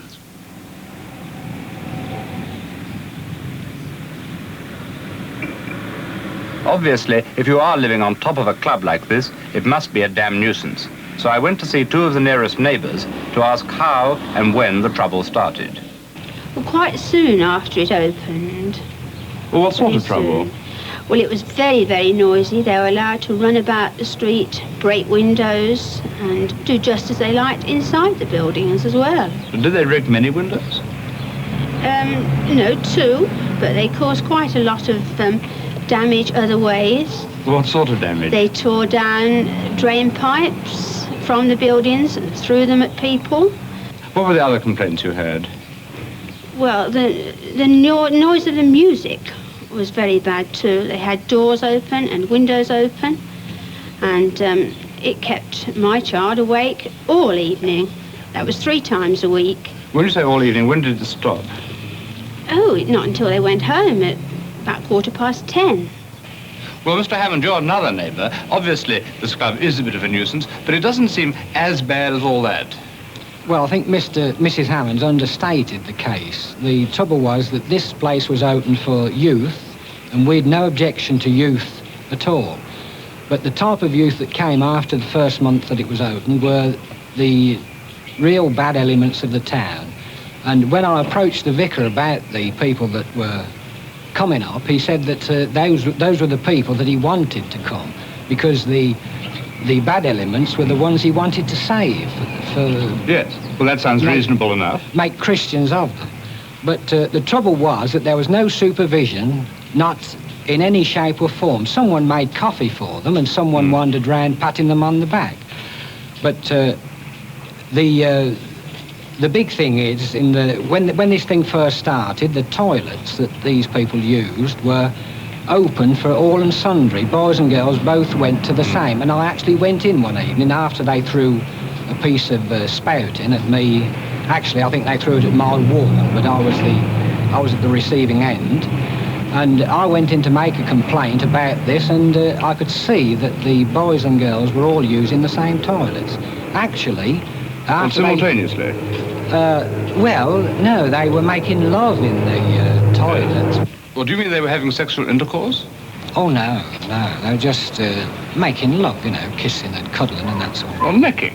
Yes, but they were in the ladies' toilets when I saw them. But you don't object to teenagers making love of that type in principle, do you? No, but I didn't think much of the situation that they used.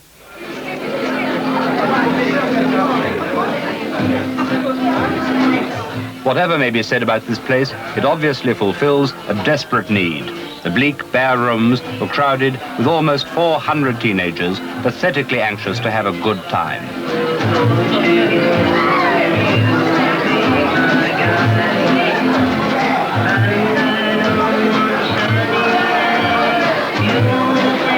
Now, you're a member of the committee here. What does that involve? Keeping order and seeing everything runs all right.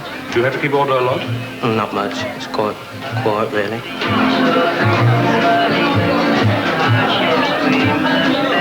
Why do you think this place is better than the others? Well, they've not got anything against Edwardian suits, you know. You wear what you like here. Well, we go down the YMCA and everybody gives you dirty looks. Because of the clothes you wear, you see. But you're very well dressed. Why do you think that you do get these black looks? Well, I think it's a lot of people, you know, jealous, the grown-ups. I think that's mainly one of the reasons. Well, because you're more smartly dressed than they are. Well, we would think so, but how they talk, that's better than us, like.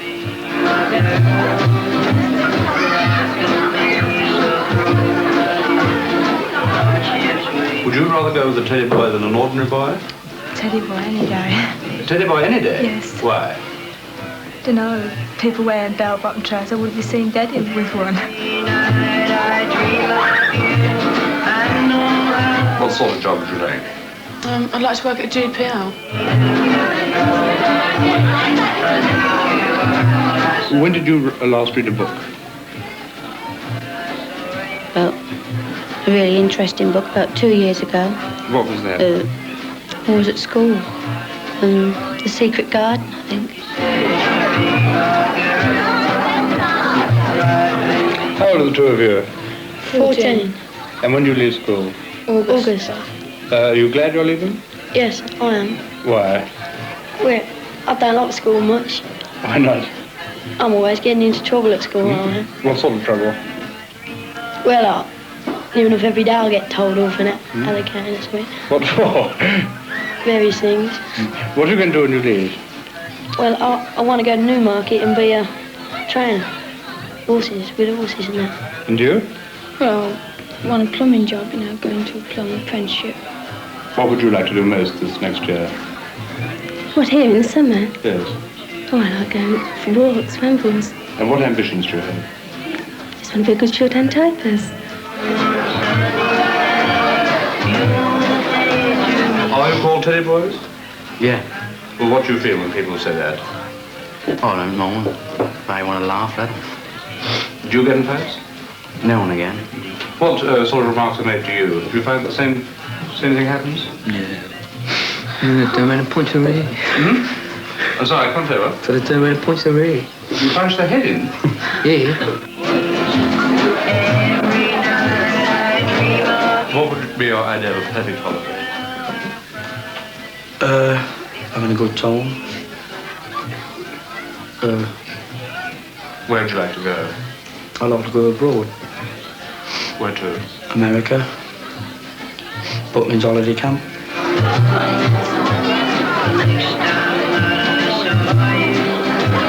What are you going to do when the weather gets better over the summer? Well, I should still come to the coffee bar every Tuesday, Thursday and Friday. Every night? Yes, been here every night since it's been open. Well, why do you come here? Well, I think it's the only place in town where you don't have to pay to go in. If you go in a cafe, you have to pay to drink or something like that. You go to a dance, you'll have to pay, but here you don't have to pay to come in. I think that if I had to pay, not many people would come. Well, when the weather's better and it's hot, you don't have to pay to go out in the country, do you? But you see, if you go in the country, people get to mischief and things like that, and nothing much to do in the country. Yet if you come here, you can dance and talk to your friends and everything. Hold me, hold me, hold me, hold me. Lady Albemarle, you've seen this film. Do you think that the teenagers we've shown are in any way typical, or have we just happened to pick on a lunatic fringe? No, I think that you've shown a very true picture of a great many teenagers today. It matches up very much with what I found going round.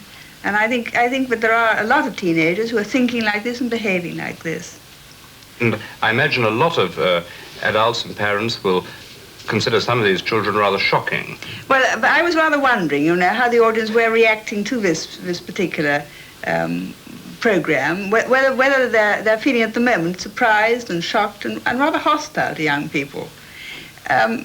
I think it's a very easy reaction that people have nowadays. I don't think it's a very, very constructive reaction. These young people are like they are because our society is throwing up this sort of problem. I think Crowther, you know, was saying something very true when he said in his report on secondary education that adults were the first to break the rules. A lot of people might criticize their clothes. That's not my point of view, but quite a few people do. Well, that I must say I have very little sympathy with, because it seems to me that it's a very superficial and rather stupid thing to think that people's behavior and people's attitude to life is conditioned by what they wear. Personally, I just happen to rather like a lot of their clothes. I think they're rather romantic and rather colorful and rather unconventional in a world which is pretty humdrum and pretty boring and pretty much on tram lines, usually.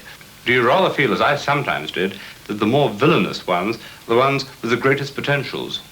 Well, I feel that, and I feel it because of experience. I've seen these young people when they've built up a good relationship with an understanding and sensible adult, and the response is really tremendous. And what about the future? Well, the future, let's face it, if we're going to do nothing about it, we're going to be pretty unintelligent, because we've seen these young people, but we've got to remember that by 1964 there's going to be 1 million more. The biologists coming out of the schools, national service is ending, and there I see a great hope in that I think we can get some leadership from the older ones, who after all do understand the attitudes and the outlook of these young people, and that's the first basis. If any of us want to help, we've got to try to understand. And that goes for parents and everyone? Everyone, I think. A few days after we filmed the sequence in the coffee bar, I received a surprising letter from the mother of one of the boys that I spoke to. And you said, why not show them up for what they really are? Well, what do you mean by that? Well, I think that this televising of the coffee club, as I said in my letter, it gives them big ideas and make them think themselves bigger than what they really do now. What, it gives them swollen heads? Well, with my own son, you see, we thought it was wonderful because he'd been televised. And I don't agree with anything that they do. You see? Going around in these gowns and wearing the clothes they do, but that's beside the point. Why do you think they do this? Well, with my own son, I think it's because that I've asked him not to, and he just does it in defiance. Well, what would happen if you said that you liked his clothes? Well, I just can't say that I like them because I don't. I think they're terrible. But many boys of that age do wear clothes and do things which Yes. the parents don't understand. Yes, I know. They want a lot of understanding. But don't you think that perhaps with a little more understanding, they would grow out of this phase of wearing odd clothes and going about in gangs? Yes, but my own case, I try to understand my son, but whatever I think about him, if I say anything to him, it isn't right. What are the sorts of points that you disagree about, the two of you? Well, if I ask him, I'll tell him to go out and enjoy himself, have a good time, but do it in a nice way. And there's lots of nice clothes, really smart clothes they can wear, teenagers nowadays. Do you ask him not to go to this coffee bar? No, I haven't asked him not to go there particularly. Do you mind him going there? No, I don't mind him going anywhere as long as he behaves himself.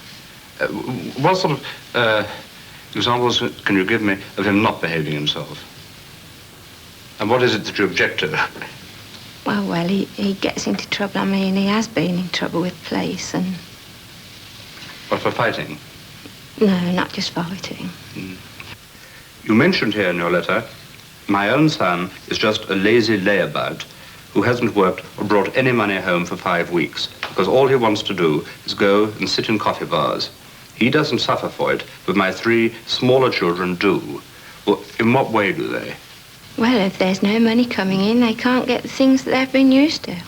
What about his own father? Is he still alive? Yes. But you're not living with... I've remarried. Yes. Well, we've both remarried. And is the stepfather living with you at the house? Oh, yes. And now the children, they his brothers or half-brothers? The smallest 2 are half-brothers, but the eldest daughter and the middle daughter, they are real brother and sister, you see.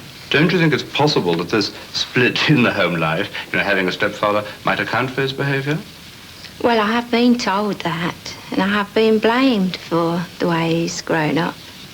Do you love him? Of course I do.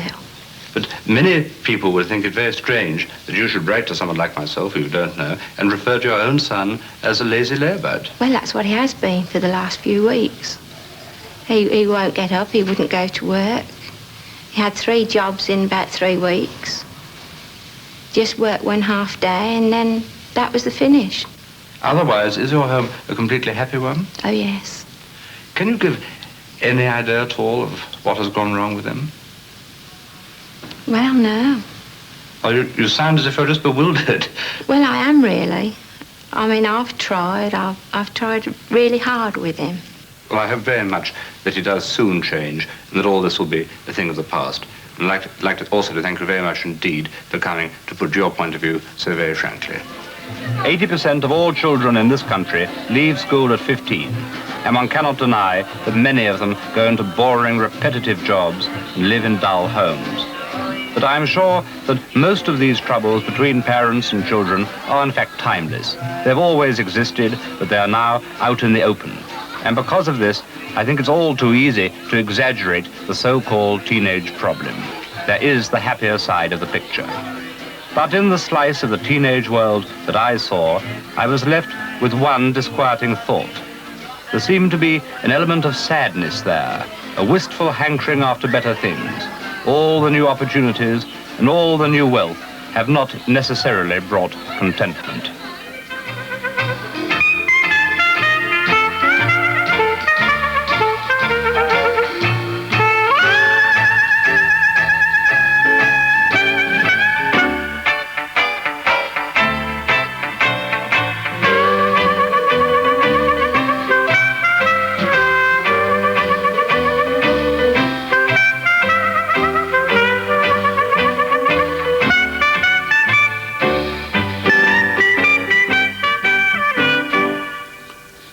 Living for kicks caused a storm of indignation.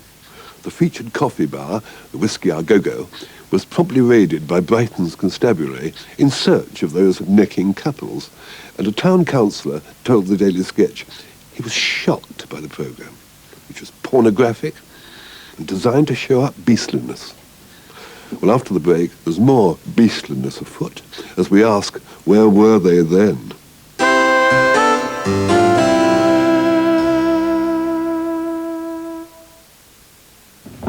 Dear Mum and Dad. On a warm summer evening, the last thing this man ever saw was a cold-blooded murderer. Only you and your faith in me keep me going. The last thing this man ever expected was to be charged with the crime. Every morning it feels like a dream. Luckily, this woman survived the last bullets. Tragically, this was James Hanratty's last letter home. But one day my name will be cleared without any doubt. After 30 years, was Hanratty innocent? A new series of true stories, Thursday at 10 on 4. We tested a high-performance engine over 200,000 miles, the equivalent of 15 years motoring, using new Mobil 1. Then, we took it apart. What did we find? Virtually no engine wear. What helped to keep these vital engine parts like new? This part. New high-performance Mobil 1. Life insurance for your engine. Which card saves you pounds at Argos? This card. Collect 2,000 Premier points worth £4 at Argos with every 4 litres of Mobil 1. My dad used to keep pigeons. And when I was young, I'd worry about what would happen if we moved. How would they know where to go? And it's the same kind of thing when you get in a place of your own. You need help to get you where you want to be. You need the right advice. But when you get that help, you find that you can afford to do it. And suddenly, there you are with a place of your own. It's just great. N&P. No one's busier on your behalf. In tomorrow's Sunday Mirror, Judy Nelson on the love affair that shocked the world. Read about Martina and me only in tomorrow's Sunday Mirror. I always want beautiful hair, so I color it with Recital Performance by L'Oreal. The color's translucent with layers of light, and my hair feels fabulous, I'm told. And I'm worth it, I say. Recital Performance by L'Oreal. Because you're worth it.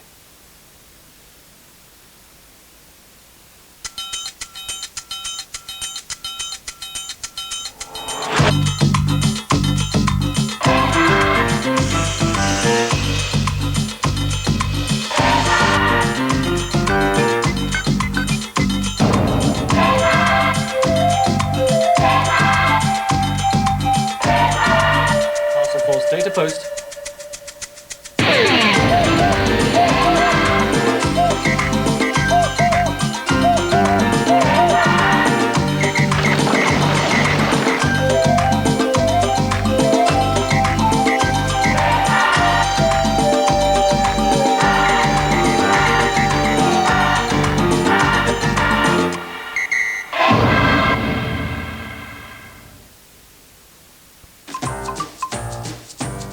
Hello there. You know, sometimes photocopiers really crease me up. That's why Canon have made theirs simple enough to use, standing on your head. Just like this. So don't get a headache, get a Canon. On paper. If anyone can, Canon can.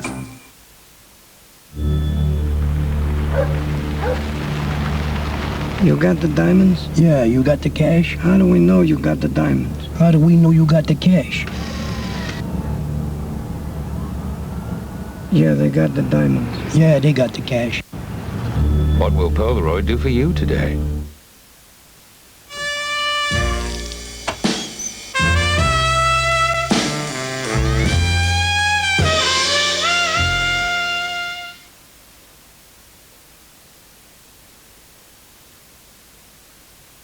Would you send your child to a school where the children make the rules? You can go to bed whenever you like. Where lessons in life I don't get harassed here. I don't get harassed at home. go hand in hand with lessons in massage, and pairing off becomes a ritual. With my body, I thee pledge much pleasure. And where to make your point. It's one advantage of sending your kids here. You don't have to spend money on clothes. You only have to make yourself heard. She has a goddamn orthodontal appointment, mate. How dare they? 70 Years of Summerhill, Cutting Edge, Monday at 9 on 4.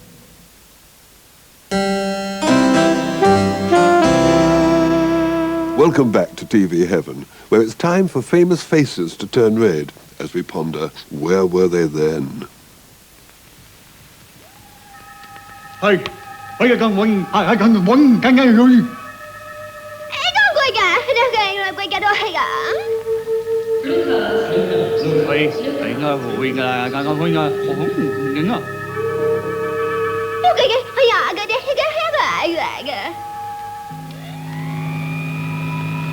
Anh ơi, con son con cái cái bún, cái bún bên cái bún là cái anh ơi. Anh.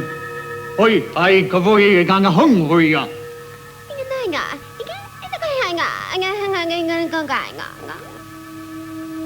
Anh ngủ vui cái con son hỏi, phải cái phun anh dính ta. Yes, for details of the best holidays on Earth at prices you can afford, write now to this address. Blue Cars. Blue Cars. One of those fresh-faced Martians in dire need of Earth transport was none other than Nicholas Parsons, as if you hadn't guessed. Time for more vintage commercials now, along with some ad mags, those weekly mini-sagas long outlawed by the IBA.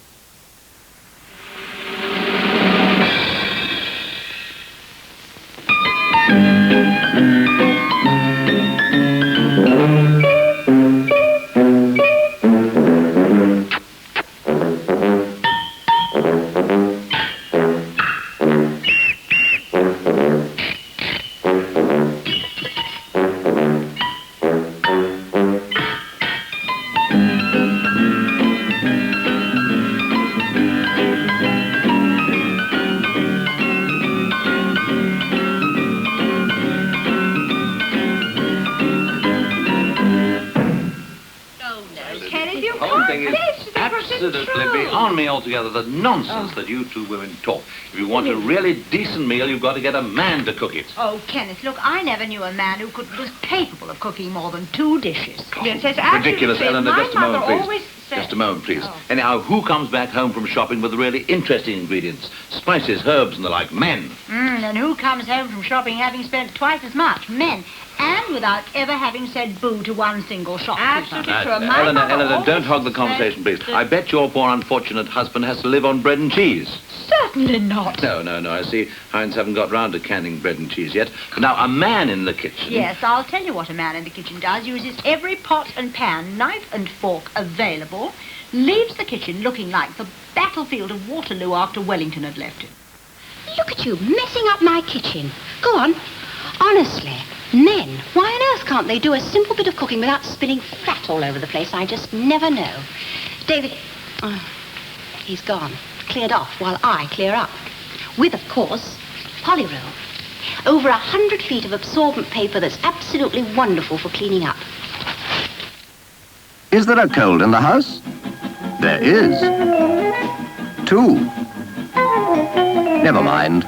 Extra soft Scotties are kind to tender noses. Give your cold the gentle care of Scotties. Soft Scotties with wet strength. So blow as hard as you like, you'll never blow through soft Scotties. In white, softest pink, and yellow, Scotties. I remember the first time we met. That old black magic has me in its spell. That old black magic that you weave so well. I couldn't take my eyes off you.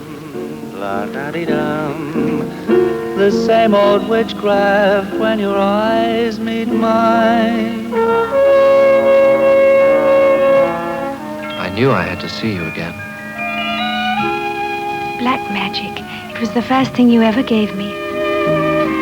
That old black magic called love. Can't be good for you, can it? Well, all this soft, starchy stuff. Well, I haven't thought about it. I was only saying yesterday, a balanced diet, I said, that's what we women need. She's off again. We eat all wrong. Our food hasn't got enough roughage, whatever that is. We should have our vegetables raw, and on about keeping regular. It's all very well for you. You never seem to get run down like I do.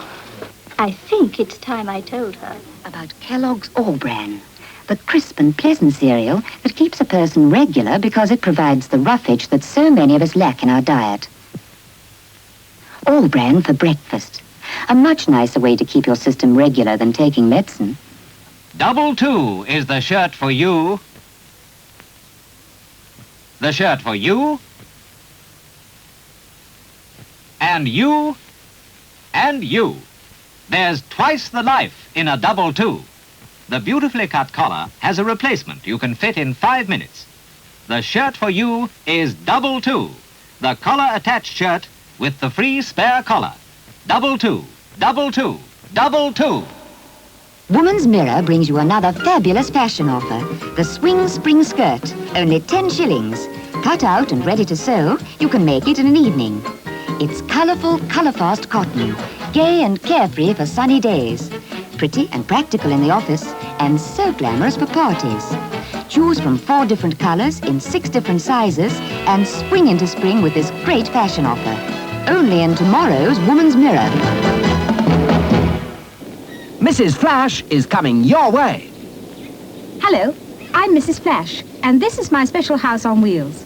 I'm coming your way with exciting cash prizes and these wonderful free Flash sponge mops. All around your town, you'll be seeing the special Mrs. Flash vans. We'll be visiting hundreds of streets in this area during the next few weeks, calling on housewives everywhere.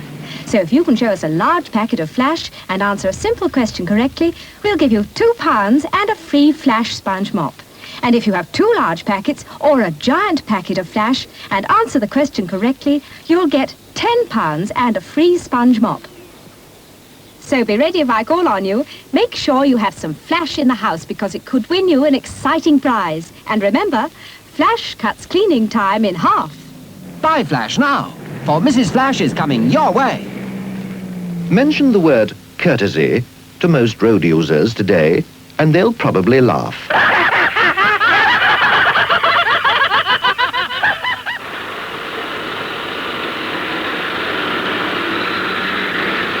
For instance, you get a nice, orderly queue of traffic. And there's always some road hog tries to jump it. It's enough to give you blood pressure.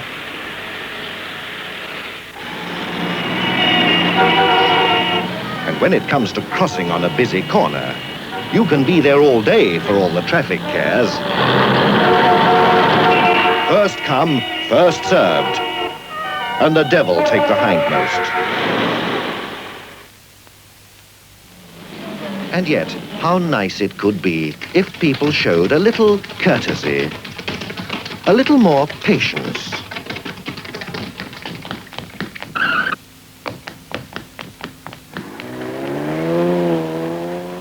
A little more give and take. After you. No, after you. A little more consideration could make life so much easier. So please don't be rude on the road.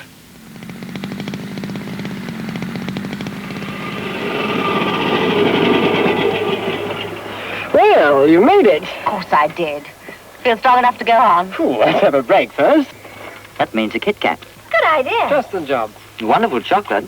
Like the wafer. It's so crispy. Have a break. Have a Kit Kat. Crispy, crunchy chocolate too. Have a break. Have a Kit Kat. Now for our drama. Until the late 1950s, most television plays were versions of the classics, or polite West End comedies. Then Sidney Newman arrived from Canada to become the driving force behind ABC's Armchair Theatre. And in 1958, he began to alter the face of TV drama by commissioning original plays from young writers, contemporary dramas about class conflict, the generation gap, not enough money. They were powerful pieces, downbeat, and they became known not all that unkindly as kitchen sink dramas.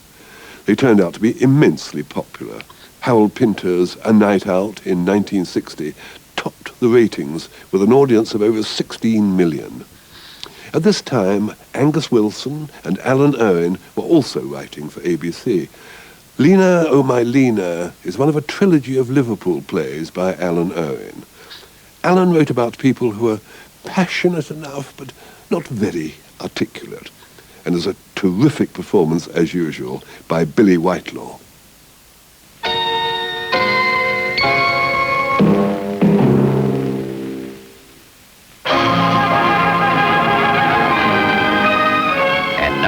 your Sunday night dramatic entertainment, we bring you Armchair Theatre.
One a pickle. One a pickle, right. That'll do you, Derek. 6 of bog rolls. 6 of bog rolls. 8. Do you, man?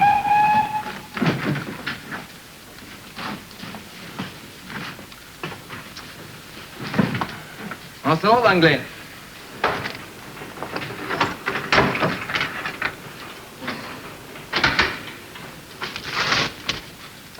Well, sign it.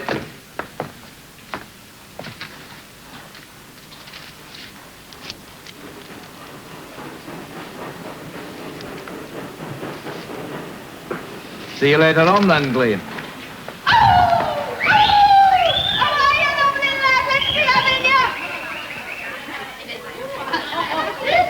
I'll see you later, ladies. Honey, Gordon.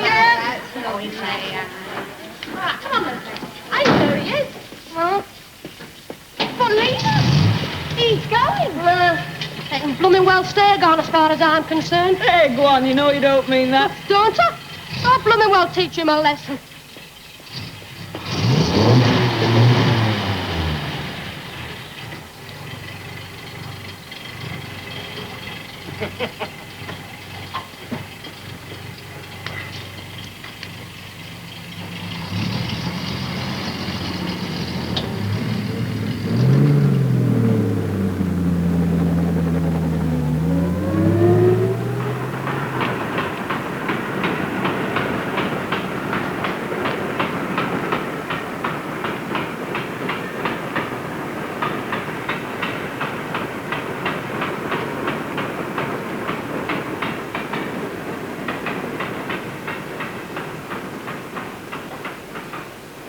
Hello. Aye. Bit of a scorcher, isn't it? This is private property, you know. Oh, sorry, like, but I was wondering about that sign up front. What sign? Help wanted. All right. Well, I mean, are you looking for people? That's right. You want a job, then? Well, yeah. I was heading up the road toward the pea picking, but I passed the gate and... You a student? Eh? Yeah, sort of, you know. Aye. Well, we'll pay better than they do, but 5 shillings a day. Oh, you pay by the day, then? Aye. If you last the day. How about me, then? Well, come on up. Let's see you. I suppose you'll do. What's the work? Humping. Eh? Humping, groceries. Oh, yeah. Oh, I see. You don't, though, but you will. Come on. It was an itsy bitsy teeny weeny yellow coaster rocket teeny. Why don't you come with us then? Why were you going? Say you come with us and I'll tell you. What's that? Go on, we're going to Manchester. What? A whip?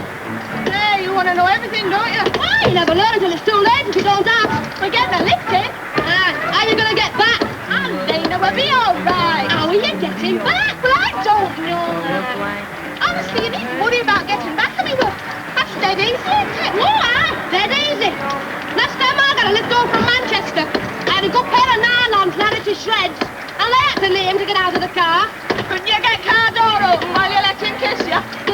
You've been there, haven't you? Well, are you coming? I don't know. I'll think about it. Hey, shut up. Shut up.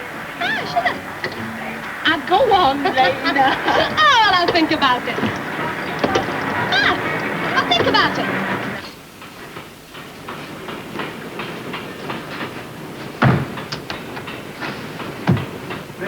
Juices. 2 dozen apricot. 2 of apricot. One of melons. 1 of melons. 1 of sauce. 1 of sauce. Is that the lot? No. I want 2 underweight sacks of almonds. Then we'll have a break. Well, I found them. Now, don't about him. Derek will show you. Oh, he's my second in command, is Derek. Can't make a move without him. 2 of the big bags of almonds. Almonds. That's right. Show him.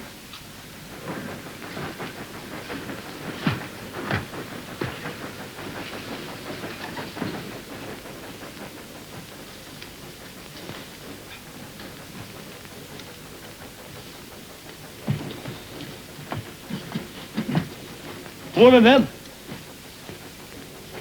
Hey, they look heavy. No, I can pick them up with one hand. Oh, well, shove it on me back. Here you are. Shove it on me back.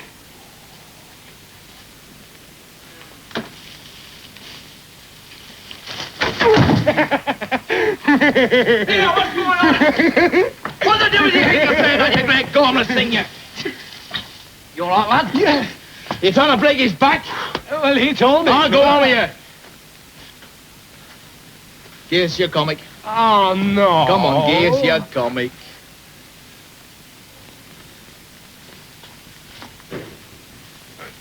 Shut up. Come on, lads. Well, I did tell him... Look, he knows as well as I do you're supposed to bring them sacks down on the hand trolley. Yeah, great daft thing, you. You might have broken his back. All right, come on, let's break.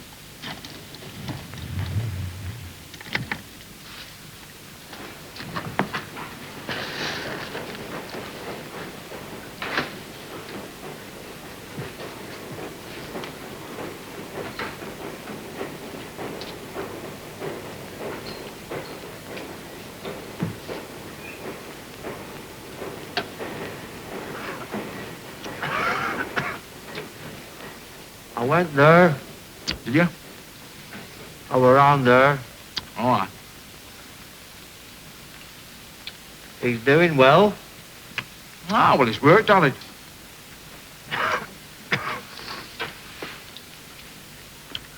Give us me comic back.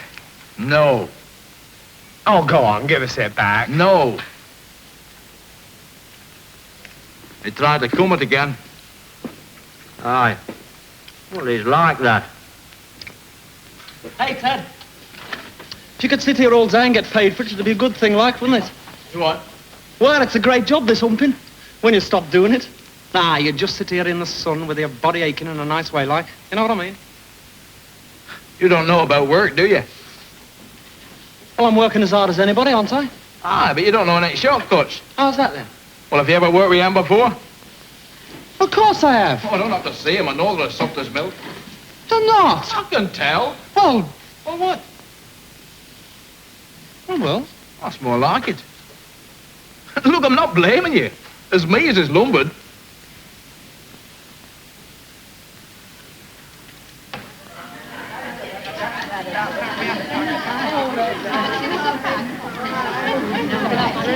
I'm slowly getting rid of mouse. Dreamer were in prison, it out. Ah, Sheba's had 3 husbands and every one of them caught Bobby. Oh, and she outlived them all. Aye, longest budgie we ever had. Well, won't be like that with us. Won't it? No, it won't. Well, we know onions, don't we? Do you? Eh? Well, for a start, I don't wear stockings in summer. I just use buckle on my legs. Ah, well, we'll see. We'll see. Hey, who's that lad across there? Oh, he's from Liverpool. Just doing a few turns for him. He looks like a student. Oh, you mean soft line? Oh, you know, he looks all sort of, clean, not sweaty, you know. A lad like? He's a bit skinny, isn't he? He's not finished growing yet, I shouldn't wonder. Hey, do you fancy him? Hey, Anna, you just watch that Peggy Cooper. Ah, Lena, don't be so touchy. Any road, I like 'em with more meat on 'em. Oh, yeah, you would, wouldn't you? Hey, did you know our Peggy's going out with Fat Artie Singleton? She likes them when they're big. You like them when they're big, do you? Ah, Lena, now, please. All right, but don't you come it with me.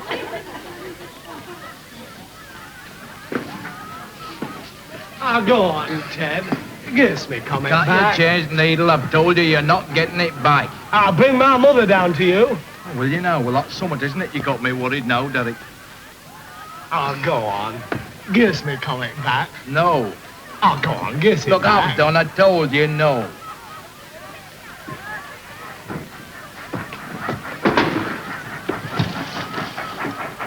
Ask him for me comic back, and I'll let you have a look at it after me, Tom. No, he's cross with you. I wish you'd have thumped me instead. Then he wouldn't have taken it off me. Look, Derek, you could have done me a mischief. He's got my comic. Hey, Ted, give him his comic back, for heaven's sake, will you? No.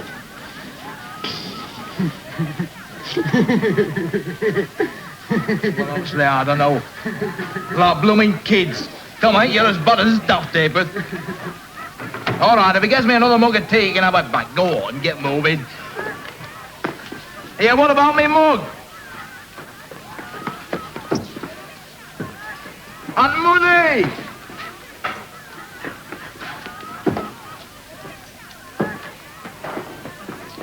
He'll never learn that one. Well, he can't really, can he? No, I suppose not. Just have to keep on trying. Why, Ted? Oh, I don't know. I like him, I suppose. Hey, Ted, what do all those women and girls do over there? As little as they can, if you ask me. Yeah, but what's the job?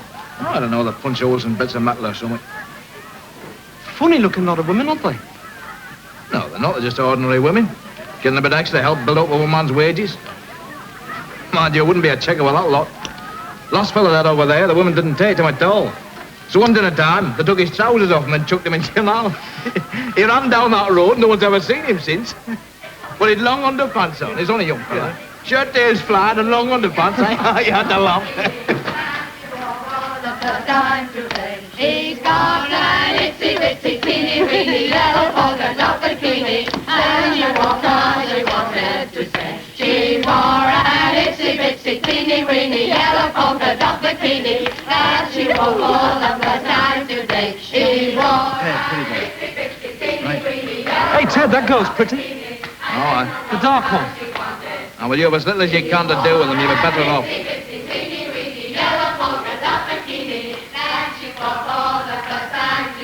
She wore an itsy bitsy teeny weeny yellow polka dot bikini. You're so cute. Open up your lips, like. I'll bring my mother down to you, love. Now look what you've done. You've spilt me gaffer's tea. And you'll not give me my comic back.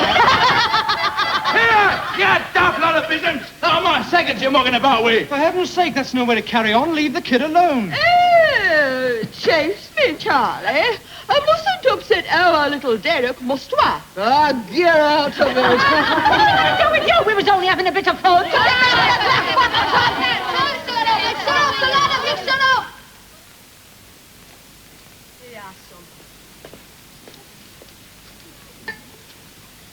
Right.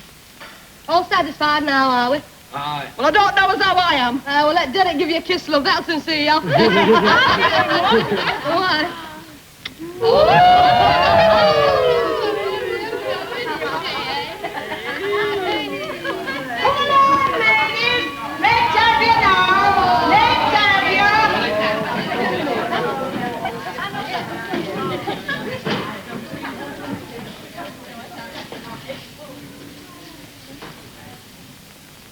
I can't let you out of my sight for a minute, can I? It wasn't my fault, was it? Well, no, of course not, but I can't let you out of my sight. That girl kissed me. Well, there's one bigger fool in the world than you, then. Here, what about my tea? Why? Ted's tea. Aye. Can I have my coat back? Here it is. I'll let you have a look at it after me, Tom. Oh, what about me then? Oh, you read it? I saw you in the lab. Get down to me, you cheeky thing. Yeah, come on. Right, one of jelly. One of jelly.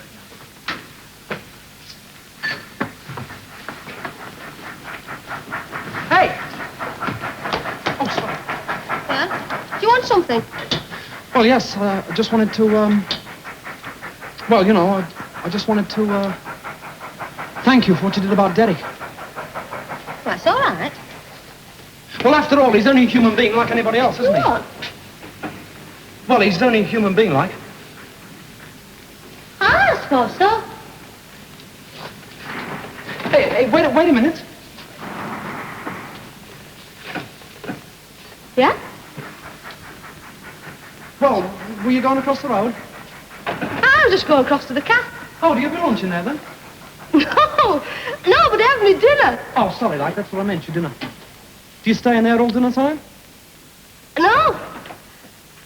What we usually do is, we go round the back, over there, Peggy and me. Oh, that's my friend Peggy. And we go and have a sit down and a fag in the sun. Oh, I see, round the back. Do you know where it is? Well, yes, it'll be round the back. That's right. It'll be round the back, won't it? What is it? What you laughing at? Oh, not you. You're funny. You make me laugh. But it's all right, though. Yeah, well, I'd better be getting back tonight. I think you better have.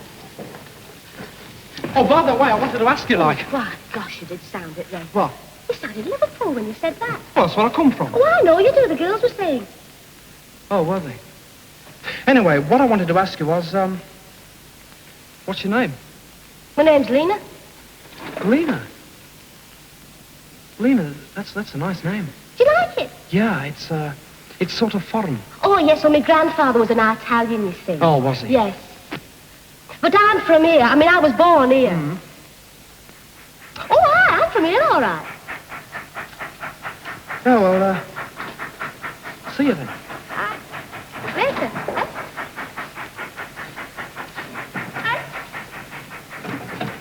She got jangly with you. I'll be had a few words. What's you like? He'll do me. Hey, come on.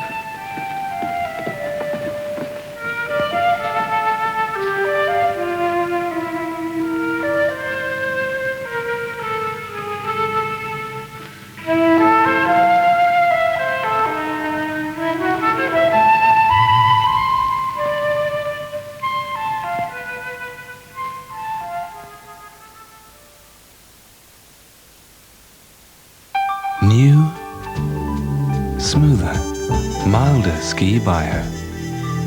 Be good to yourself.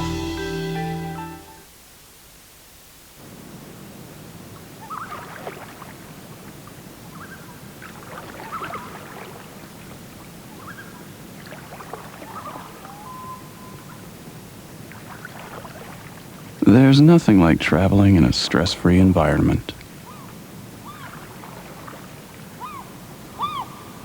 We've been doing it for years.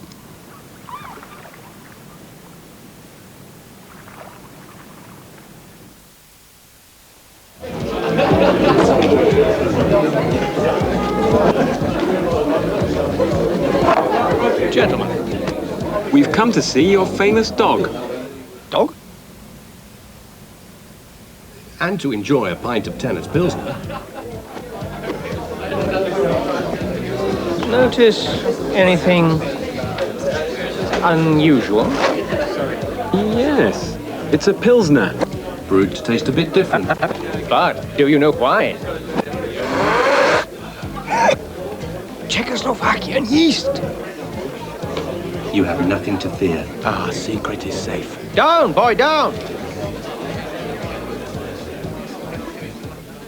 Is someone pulling your Pilsner?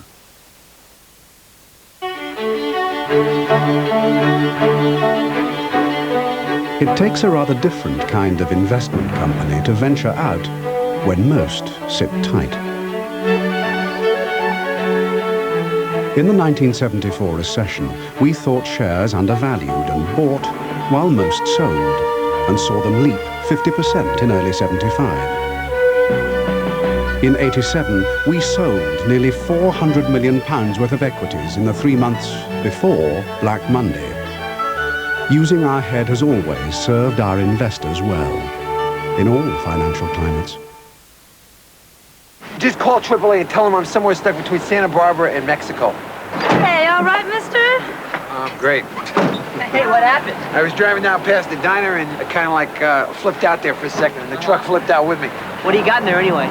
20,000 cans of cola. 20,000 cans of cola? Whoa. Pepsi Cola? Well, come to think of it, no. In America, a cola by any other name just isn't the same.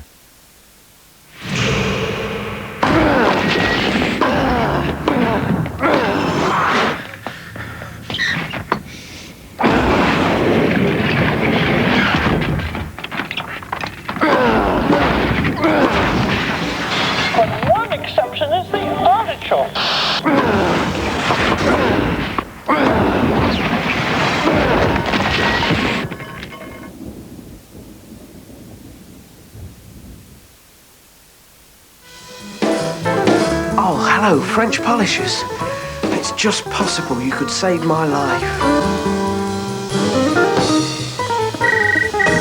Mum, just landed.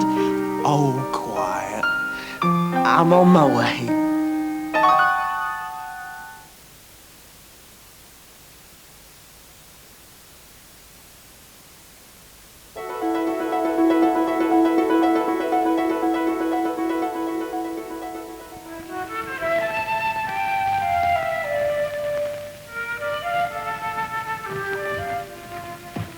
One of beans.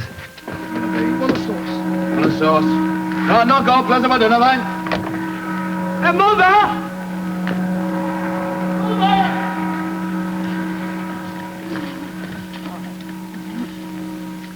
Has it been a good boy? Ah, it's been a good night. Then you shall have your favourite for dinner. But I've had a favourite yesterday. Oh, well, don't fret. You're having your favourite again today. Oh. Come on. Hey, you know we're going to do that. Oh, is he nice? Oh, it's a lot, there. What you have, then? What's good? Nothing to do, I suppose. Spread it up, some thought. Pie and chips will do. Ah, that'll do me.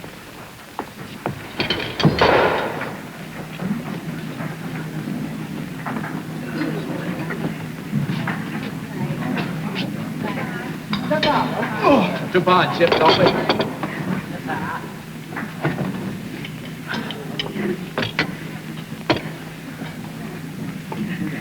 I was straight with you, Tom, if you're straight with me. How do you mean? Well, I know you're on the square, don't worry.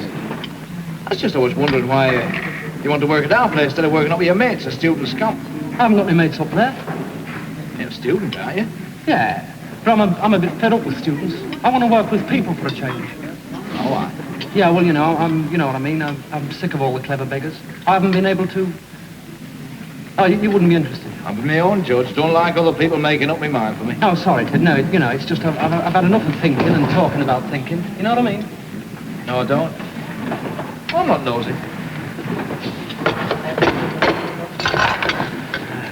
Sawdust pie and yesterday's chips. It was cheap. I'm working class too, you know. You what? I'm working class. Oh, I. Yeah, my father was a worker and my mother too. Oh, is he dead then? Who? Your dad? No, he's alive. He's still working, right? Oh, sorry, it was just the way you said he was a worker. I think your father wears hard hat, doesn't he? What do you... What's hard hat? He's a foreman, isn't he? Yeah. Oh, he's done a lot for me, but... Ah, he's proud of you, though. Too proud. He's separated me from my class origin. Oh, what's that one, is it all? Oh, don't come the old soldier on me, Ted, you know what I mean. You mean you can't talk to kids you first went to school with, that? That's about it, yeah. He's always had me studying, so they got the idea I'm stuck up. Well, maybe you are. more than one way of being stuck up, you know.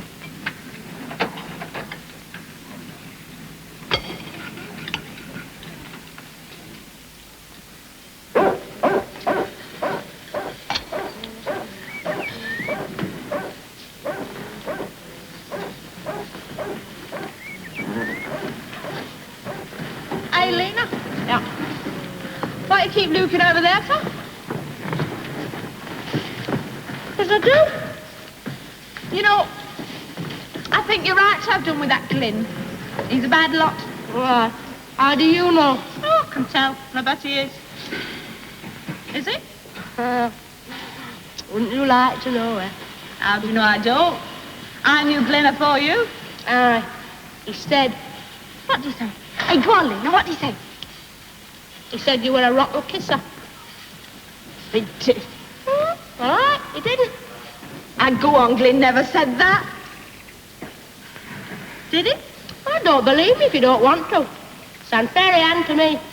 But he never kissed me, how do you know? Right there, yeah, now we know, don't we, eh? What? Always going on about how much you know me, you haven't even snogged with him. He's mine. Oh, well, at any rate, he used to be. I wouldn't touch him with a 10-foot barge pole now. Yeah, maybe he's done with you. Well, fact that you know about it, don't you? Oh. What are you going to do about him, then? Who knows? I've got other fish to fry. You mean that Scouser? Huh? Hey, Peg. Yeah? Do you like his hair? Yeah. Smashing. Huh? Hey, he looks like Anthony Perkins. I tell you, he does look like. That one in the cowboy on the telly, you know. Well, I haven't seen that one. No, he's more like Anthony Perkins, only younger. Hey, what colour are his eyes? Grey, I think. Yes, they are, the grey.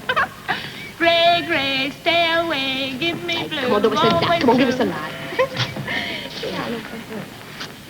Hey, fella. So you're here? Huh? Ah, we're here. I thought you'd be here. Well, but always here while it's dinner time. Oh, yeah, of course. Well, can I sit down? Oh, it's a free country. Oh, it's a free country. Rotten that cap, isn't it? Yeah, pie and chips, horrid. Oh. My name's Peggy Cooper. Oh, how'd you do, Peggy? Well, what's yours? Oh, sorry, Tom Neal. How you getting on up there, then? Oh, it'll do me for a few days. I was going up the road pea-picking and, What with all them college puddings? Oh, we go past their camp sometimes. They sing and run about till all hours. All the girls wear shorts up there, you know. They're right brazen. Why? Well, what going around in shorts? Letting all the men see your legs. Don't you ever go swimming? What? Well, all the men can see your legs then. Well, I know they can, but... Oh, well, that's when you're on your holidays, isn't it? I mean, not working. What you laughing at? Well, you laughed at me. Well, I know I did, but only because I thought you were funny. Well, I suddenly thought you were funny. What? Well, the way you talk. Well, what's wrong with the way I talk? Nothing. It's only... Well, I'm going for some fun. I'll be back. Okie dokie. What's up? Sit down. Where are you stopping? What? Where are you going to stay? Oh, I've got a tent. Yeah, well, what made you get a job down here then instead of up there? That's the second time I've been asked that. Oh, sorry, I suppose. Oh, no, don't take offence, Lena. Taking offence? You suit yourself. Look, what's wrong with me wanting to work down here? Nothing. I think you'd rather be with your own sort. You think they're my sort up there, do you? Well, of course they are. I've only got to look at you to see that. Well, mind you, they're all daft, that lot up there. Rushing around, singing, acting soft. I suppose so.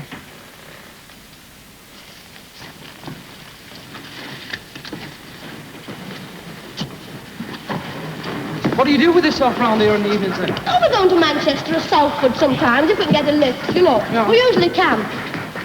I live over there, you see, down by the housing estate. Not much to do down there at night, though. Hey, do you take a drink? Yeah, sure. Do you? Yeah. Well, there's a lovely little pub up by that students' camps of yours, you know, it's lovely. Peggy and I went there the other night. Oh, just have a look, you know. All them students were stood outside, shouting. One of them had a guitar. Hey, some of them are foreign, you know. Oh, hey, you know, laughed. One of them chased Peggy. Oh, that's funny. She was that scared. Scared he wouldn't catch her, I shouldn't wonder. I think you rather like those students. Oh, I don't. I bet you do. Oh, well, it makes a change, isn't it? They're a bit different. You think that's why I like you? Didn't know you did like me.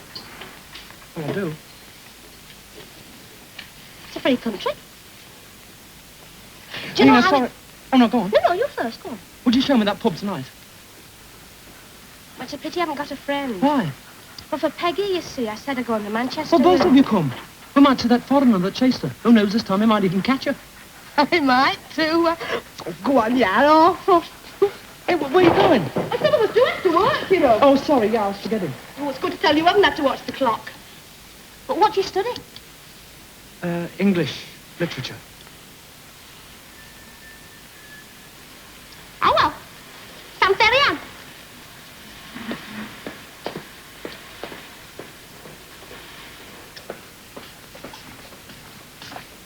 To a clear noodle. To a noodle. 2 dozen table jelly. To a table. Want a sauce? Want a sauce? You're shaping up a bit better, Tom. Oh, thanks. Now, I want 6 dozen potato crisp. Yeah, right. Tom's got his second breath. I think he has. Has he? Well, you're the one that said it, lad. He were jangling with them girls. Oh, aye. One of them kissed me. Probably set you up for the day, hasn't it? I'm not going to tell my mother. I shouldn't. What you got there, then? One of flour. One of flour, right. Now, get me another one of flour. Flour. Yeah.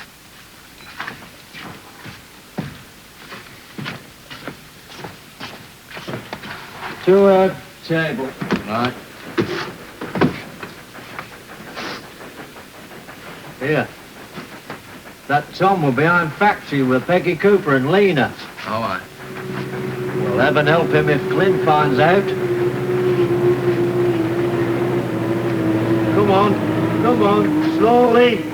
Right. That'll do you.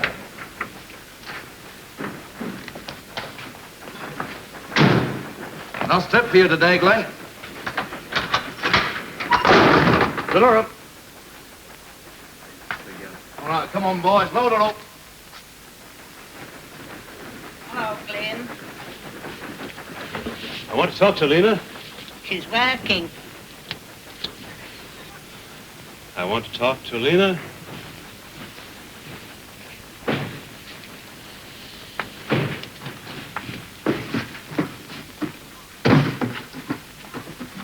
She says she doesn't want out to do with you.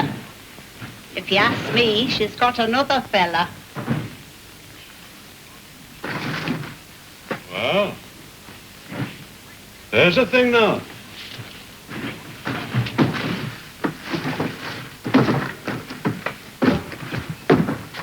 Hey, you. What? Get out of that lorry. Oh, but I've got to put all this... Well, that's my lorry, see? And I don't like people to go around messing with my things, see? Get off the lorry, Tom. She's all ready for you, so I'll load.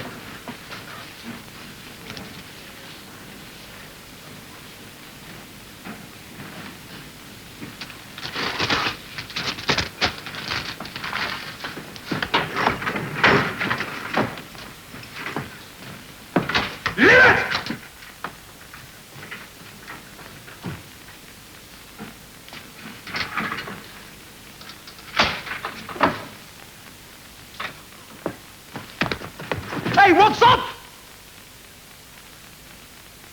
You wanted something? Oh, forget it. Hey, Ted, you'll be hiring girls next. This lad, coming here for life. What was all that about, then? You've only yourself to blame. He thinks Lena belongs to him. Does she? I shouldn't wonder. Well, I'm taking Lena out tonight. That's up to you, but I'd watch it. She's not your sort, lad. Isn't she just? We'll see about that. All right. Fix that cornflakes.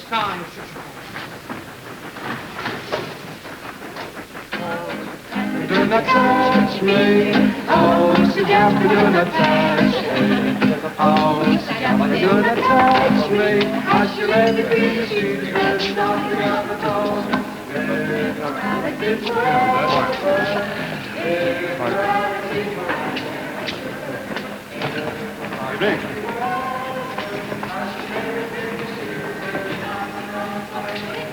English literature. No, I just told you English literature. Hi, Lena. I said hello. Don't I get some muck around this midden, don't you? Listen. Don't you mess me about, lovely girl. Yeah, don't you come any of that lovely girl stuff with me. And you can wipe that daft grin off your soft face and all. Oh. Hey, it's cheeky. Hey, will you push off and mind your own? Now, Lena. Take your hands off me. I'm going to scratch your face to pieces, you...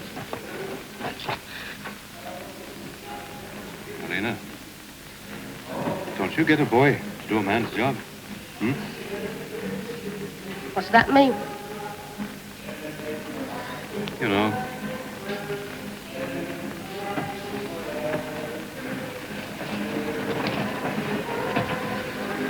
Lena, you all right? Come on, we're going to go let Tom. Does Glyn know her? Who are you meeting tonight? Ah? I shouldn't wonder. Come on.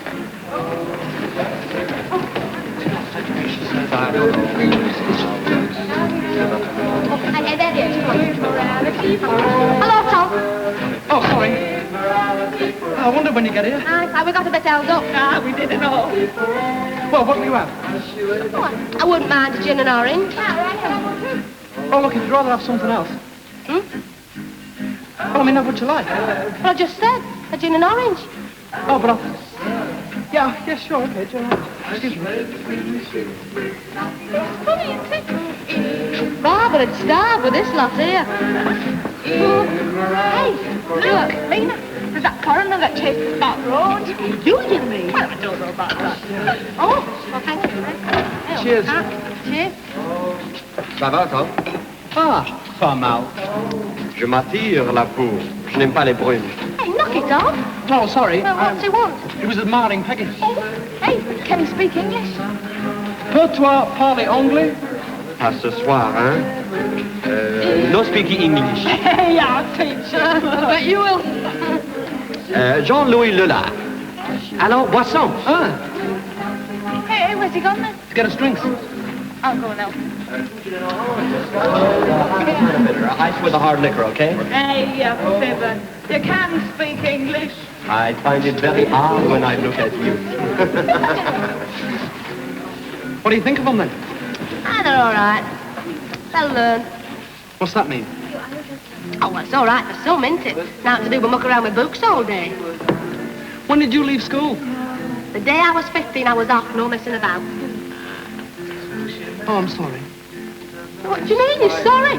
They couldn't keep me there for a big clock. Daft. Oh, I like school. Oh, well, you would, wouldn't you? I mean, you're that sort, aren't you? Look, what's so different about me and all this lot up here? What do you mean? Well, you haven't got much time for us, really, have you? But you're lads. You're not men. You'll learn, though. You'll have to. He wants I should go for a walk with him. Why? I shouldn't go then, should I? It's a free country. What do you think, Tom? Hey, look, save your breath. I'll suit herself, surely. You're coming, Lena. Of course we are. Oh, but you know so much about everything. Well, it's been a university of life for me, you see. Hey, I think that's soup. Oh, sorry.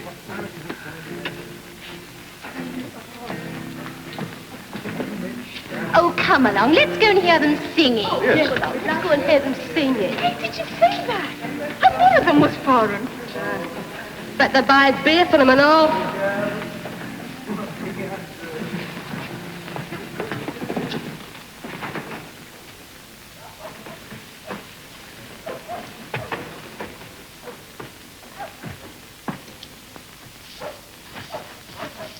Where's Peg, then?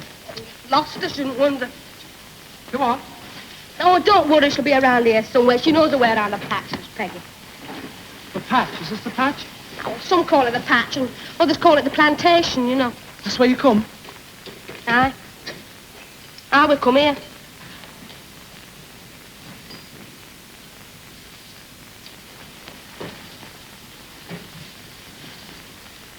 That down there's a reservoir, it's not a lake. Looks nice in this light. Kids swimming it, I think it's awful.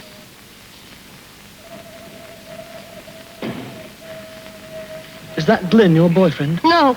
No, he's not my boyfriend. Who said he was? Well, anyway, he isn't. Who said that? No, I just thought... Yeah, well, he's not. Oh.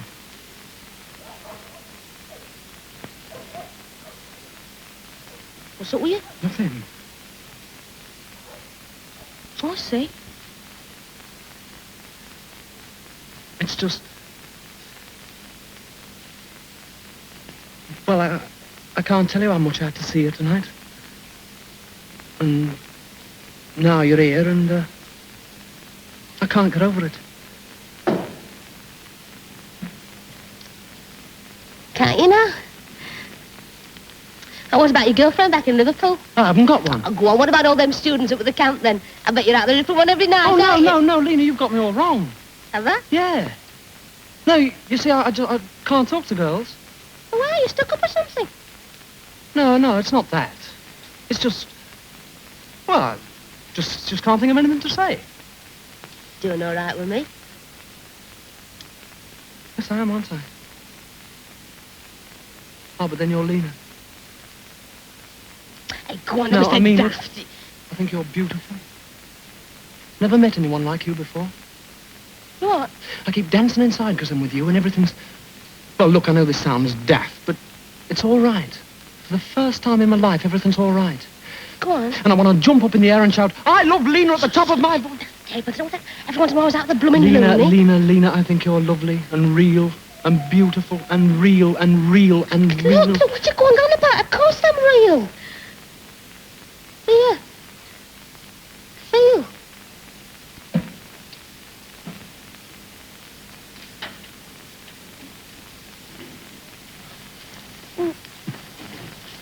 No, don't kiss me so hard, love. You bang me teeth.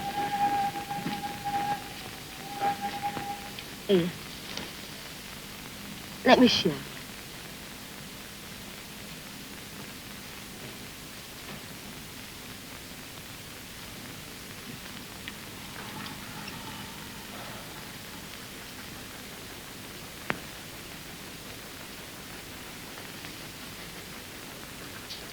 Oh, Lena, you're wonderful.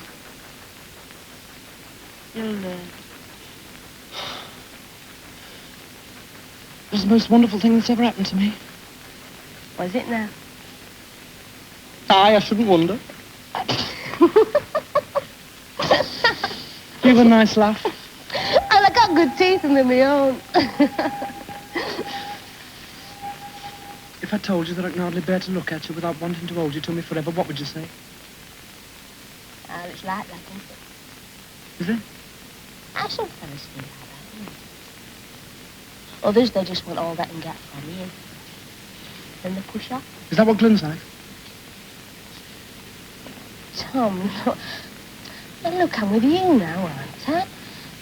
Well, it's not nice to talk about anybody else. Yeah, I know, but I want to know what you think of me. I think you gab a bit too much instead of giving me another kiss. Get out of it, you cheeky thing. I said no. I said don't. English girls don't do things like that. No, I've told you. Honestly, you're terrible. You're all the same. Why can't you behave?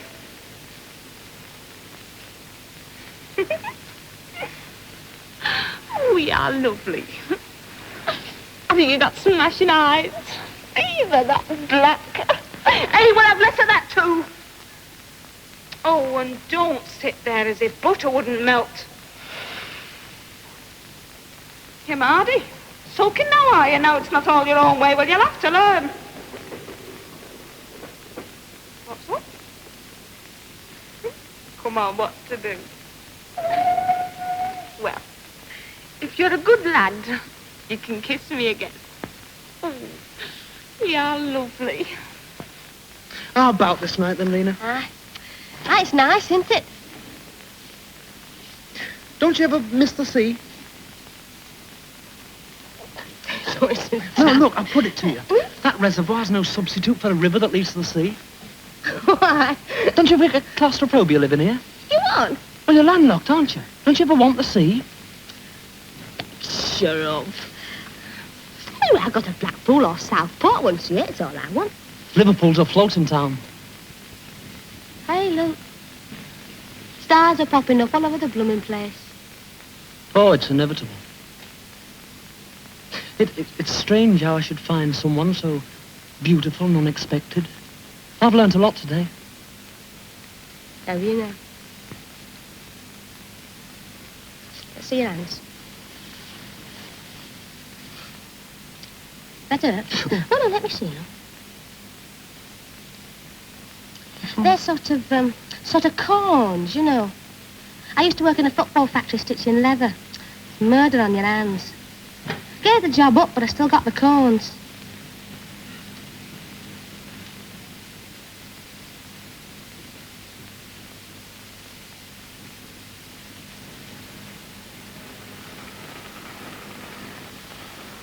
What's your other name? You're taking your time asking that, sorry. haven't you? You're saying you're sorry, aren't you? But you're not a bit, really. Of course I am. No, you're not. You're only saying that because you haven't got the comebacks. You're always thinking too much. What's wrong with that? Nothing. It's a free country.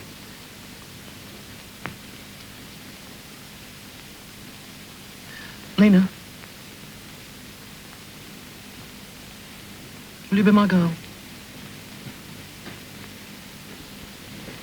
Did you hear me? Yeah, I did. Yes, I heard you. Please, Lena, I know I can make you happy. I love you. You do believe me, don't you? Anything you say. I know you love me, but you're just afraid of saying it. I'd treat you better than Glimwood. You're more my sort, not his. Hey, now look, you know nothing about Glim, so belt up about him. Oh, no, I'm sorry. Didn't mean to hurt you. I shouldn't have said that. That's all right. I got to go now, anyway. Must you? I must. Don't you love me a little? I don't know what you're going on about, lad. Oh, you couldn't kiss me like that and not love me a little. I know how it'll make you happy. I do. Love me? A little. Hey, come on, Peg, let's have you. Well, they're that near. Where do you think they'll be? Well. Oh, safety in numbers, you know. Are you coming then, Lena? What's that? Well, give us your hand. You're all right, Tom? What's that?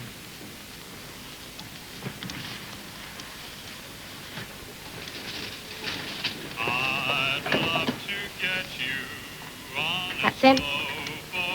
Lynn. Good voice. Right, you can sing. You can sing all right.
Data post.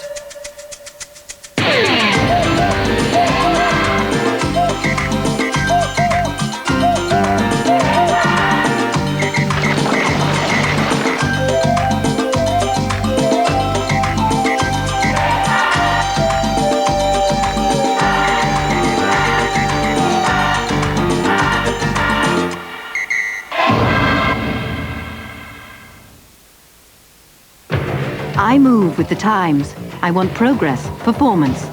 Now to fight fine dryness lines, I choose Plenitude Active Wrinkle Control, the latest discovery from L'Oreal. Active Wrinkle Control visibly reduces fine dryness lines and smooths the surface of the skin. Fine dryness lines fade away. My skin feels firmer and smoother and looks visibly younger. New Plenitude Active Wrinkle Control challenges the signs of aging. When you find your dream house, talk to Equity and Law about a mortgage. We'll get you in no time. Equity and Law. Need we say more? In tomorrow's Sunday Mirror, Judy Nelson on the love affair that shocked the world. Read about Martina and me only in tomorrow's Sunday Mirror.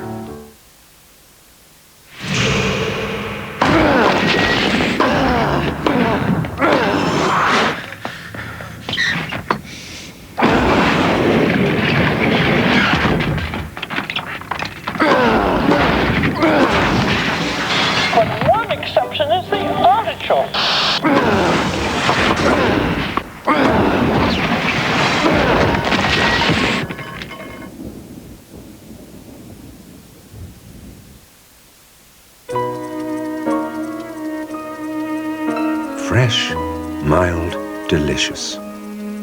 No one makes BO like Danon. It could well help keep things working smoothly. It's the #1 bifidus yogurt in France. Danon's BO, because feeling good comes from within.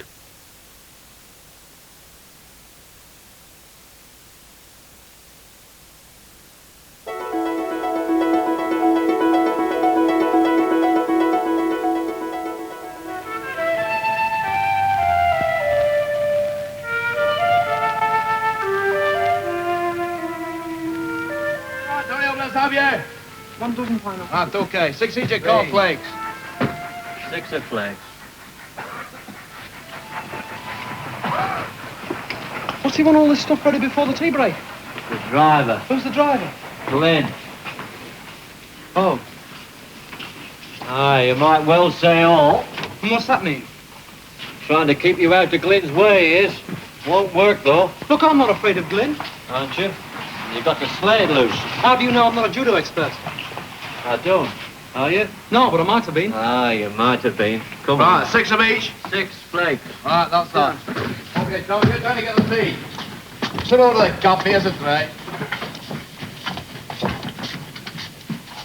Sure, yeah, I'll go. It's my turn, yeah. Yeah, okay.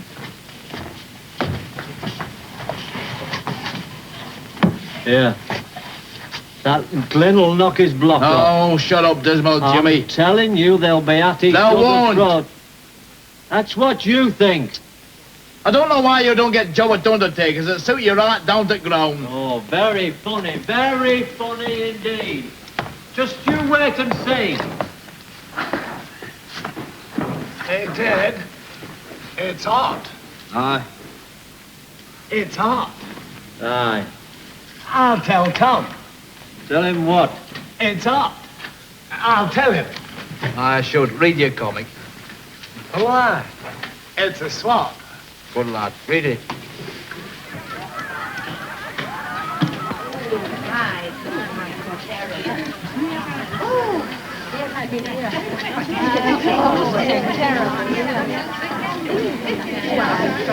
Start again. I am sweating. Well, Tom, eh? He's mad about you and Lena. Doc's lovely, doesn't he? Did you think? And what are you going to say? Do you think Glenn will do anything about it? Well, no, I shouldn't. Why should he? What I mean?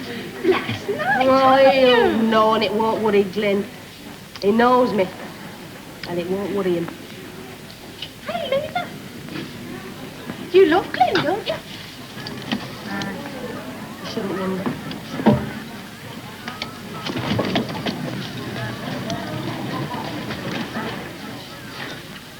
Hi, Lena. Hello, Tom. Hi, Peg. Hello, Tom. See you dinner time? Oh, why not? Come on, lad, let's have them peas. Yeah, okay, right. See you then. Well, see you later. He's nice, though, isn't he? Ah, he's all right.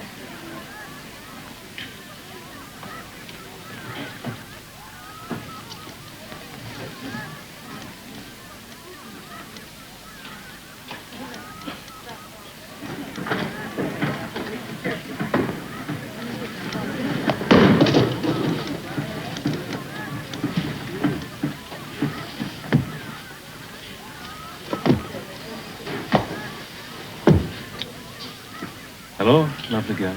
Do you want something? Spit up then, isn't it? Aye. I want to talk to you. But not here. Come on.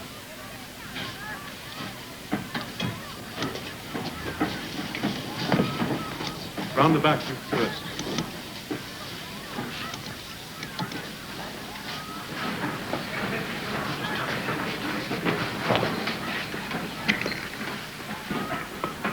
Hey, Ted. Lovely gal.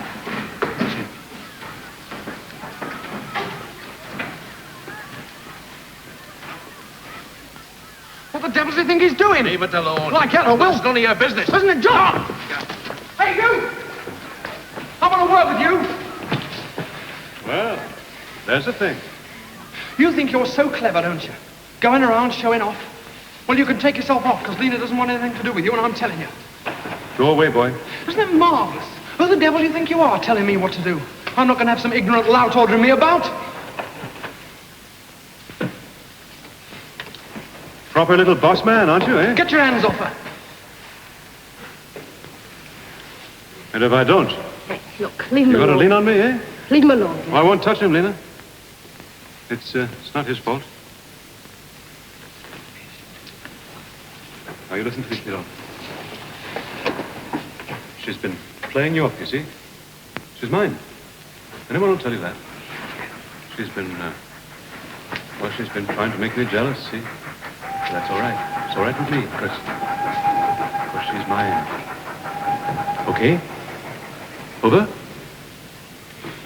Well, go and have your tea. Come on, lovely girl. Don't hurt him, Clint. Don't hurt him.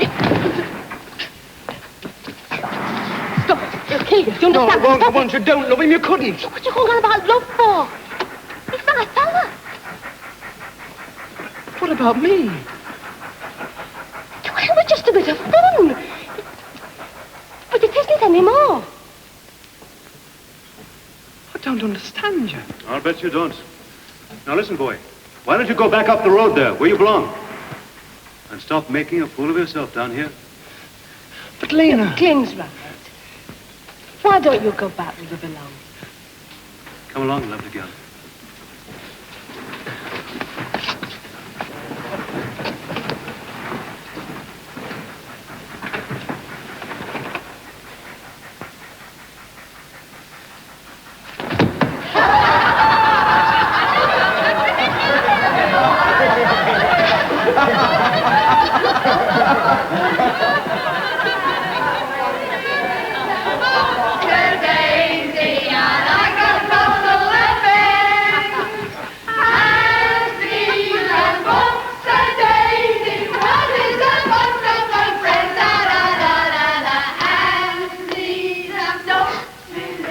Yeah, you see, you've only yourself to blame.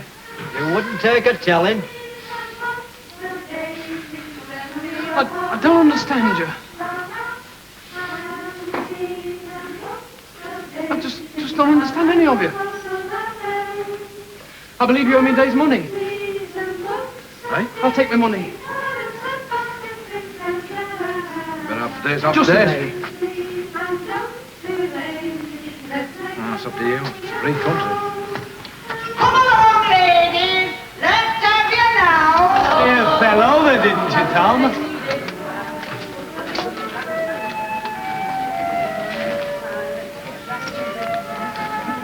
Where are you going, Tom? Up the road. Pea picking. You won't like it up there. They're stuck up. Sorry, Derek. They're my sort. Where's he going? Up to his mates. And not a Ford town. Shut up, Dismal Jimmy. He's only a lad, he'd a lot to learn. Aye. He hasn't all. Well, it's never easy to learn. It's never easy. All right, come on, you lot. Come on, get back to work. 6 at coffee, 6 at coffee. Each.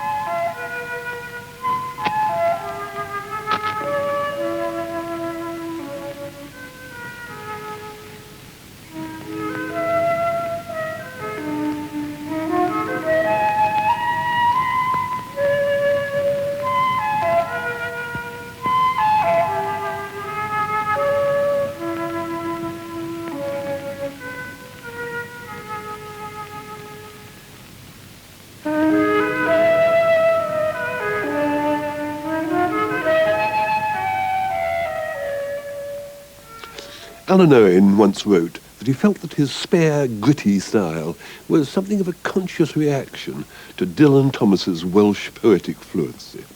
Now, after the break, we join Anthony Newley and enter the strange world of Gurney Slade.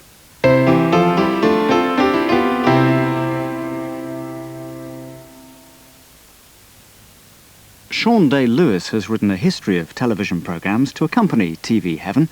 The fully illustrated booklet is available by sending a cheque or postal order for £4.95, payable to Channel 4, to TV Heaven, P.O. Box 4000, London W3 6XJ.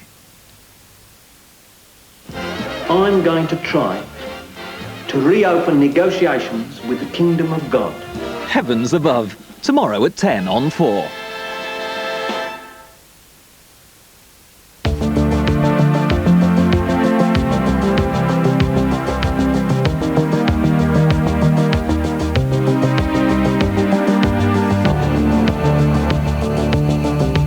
Opening an account was quite straightforward. The small business advisor took me through the things I needed to know. Then I could really start sorting things out. Like making sure I'd ordered enough bacon trays and cake boxes. And after that, all I had to get was the van. And all the menus printed. You can always speak to the bank if you have any questions, especially now times are hard. Of course, business does have its ups, as well as its downs. But you get by, and nothing beats that sense of achievement.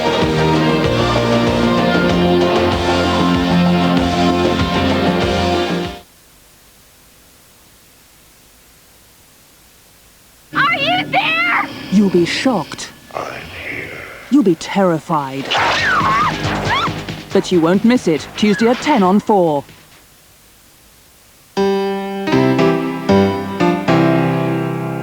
Sid Green and Dick Hills were the out-of-the-rut comedy writers who supplied Morecambe and Wise with some of their most original visual ideas during their ITV days.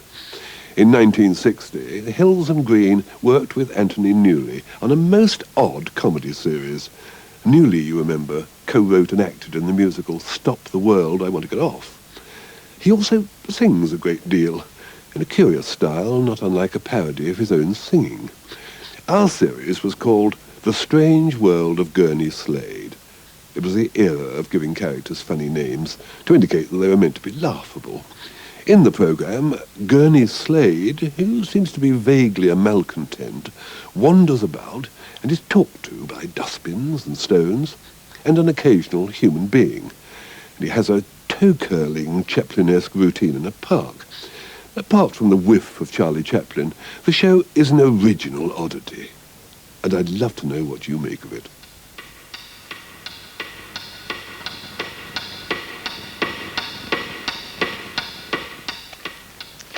Albert, I don't know how you can just sit there when there's so much to be done, us having just moved and everything. You can't expect him to do anything till he's had his supper. My lad has always been well fed. How do you expect him to pass 11 plus? You watch with that ink, Alfie. I'm ironing. Come in, the door's open. Hello, Mrs. Paget. Yes? I'm your neighbour from next door. I thought I'd welcome you in. My name's Ramsbottom with a T-H, not a double T. How nice, Mr. Ramsbottom. This is my husband, Albert. Oh, how do? Well, we'll have to get together and show the women a thing or two, eh? If you want any help with the gardening, Ramsbottom's your man, especially roses. Oh, sorry, Mrs. Paget. I didn't realise you had company. Oh, come in, Mr. Hopkins. Mr. Ramsbottom, this is our lodger, Mr. Hopkins. He's training to be an insanitary inspector. Now, Mrs. P's sanitary inspector. Oh, have you changed your job then? How do? Roses is my line. I'm very good with roses. I was just saying. Is that so? Mrs. Paget, I wonder if Mr. Paget could help me with moving my furniture. He's not moving anything till he's had his supper. Anyone know the square root of 15?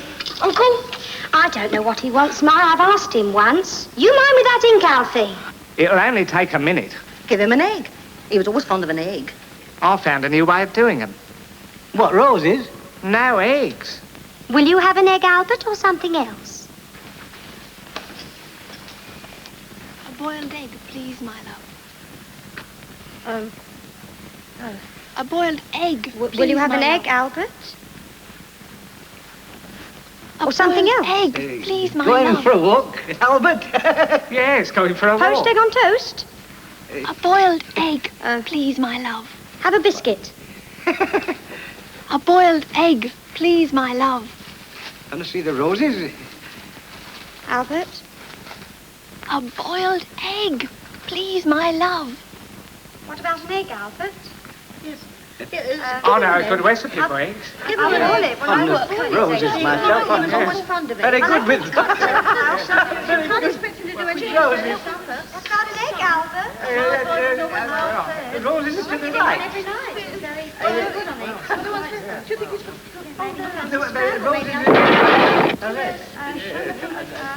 What do you think you're doing? Leslie will be furious. You must be raving mad. We're on the air. Look, what's the idea? Come back here. We bought an egg.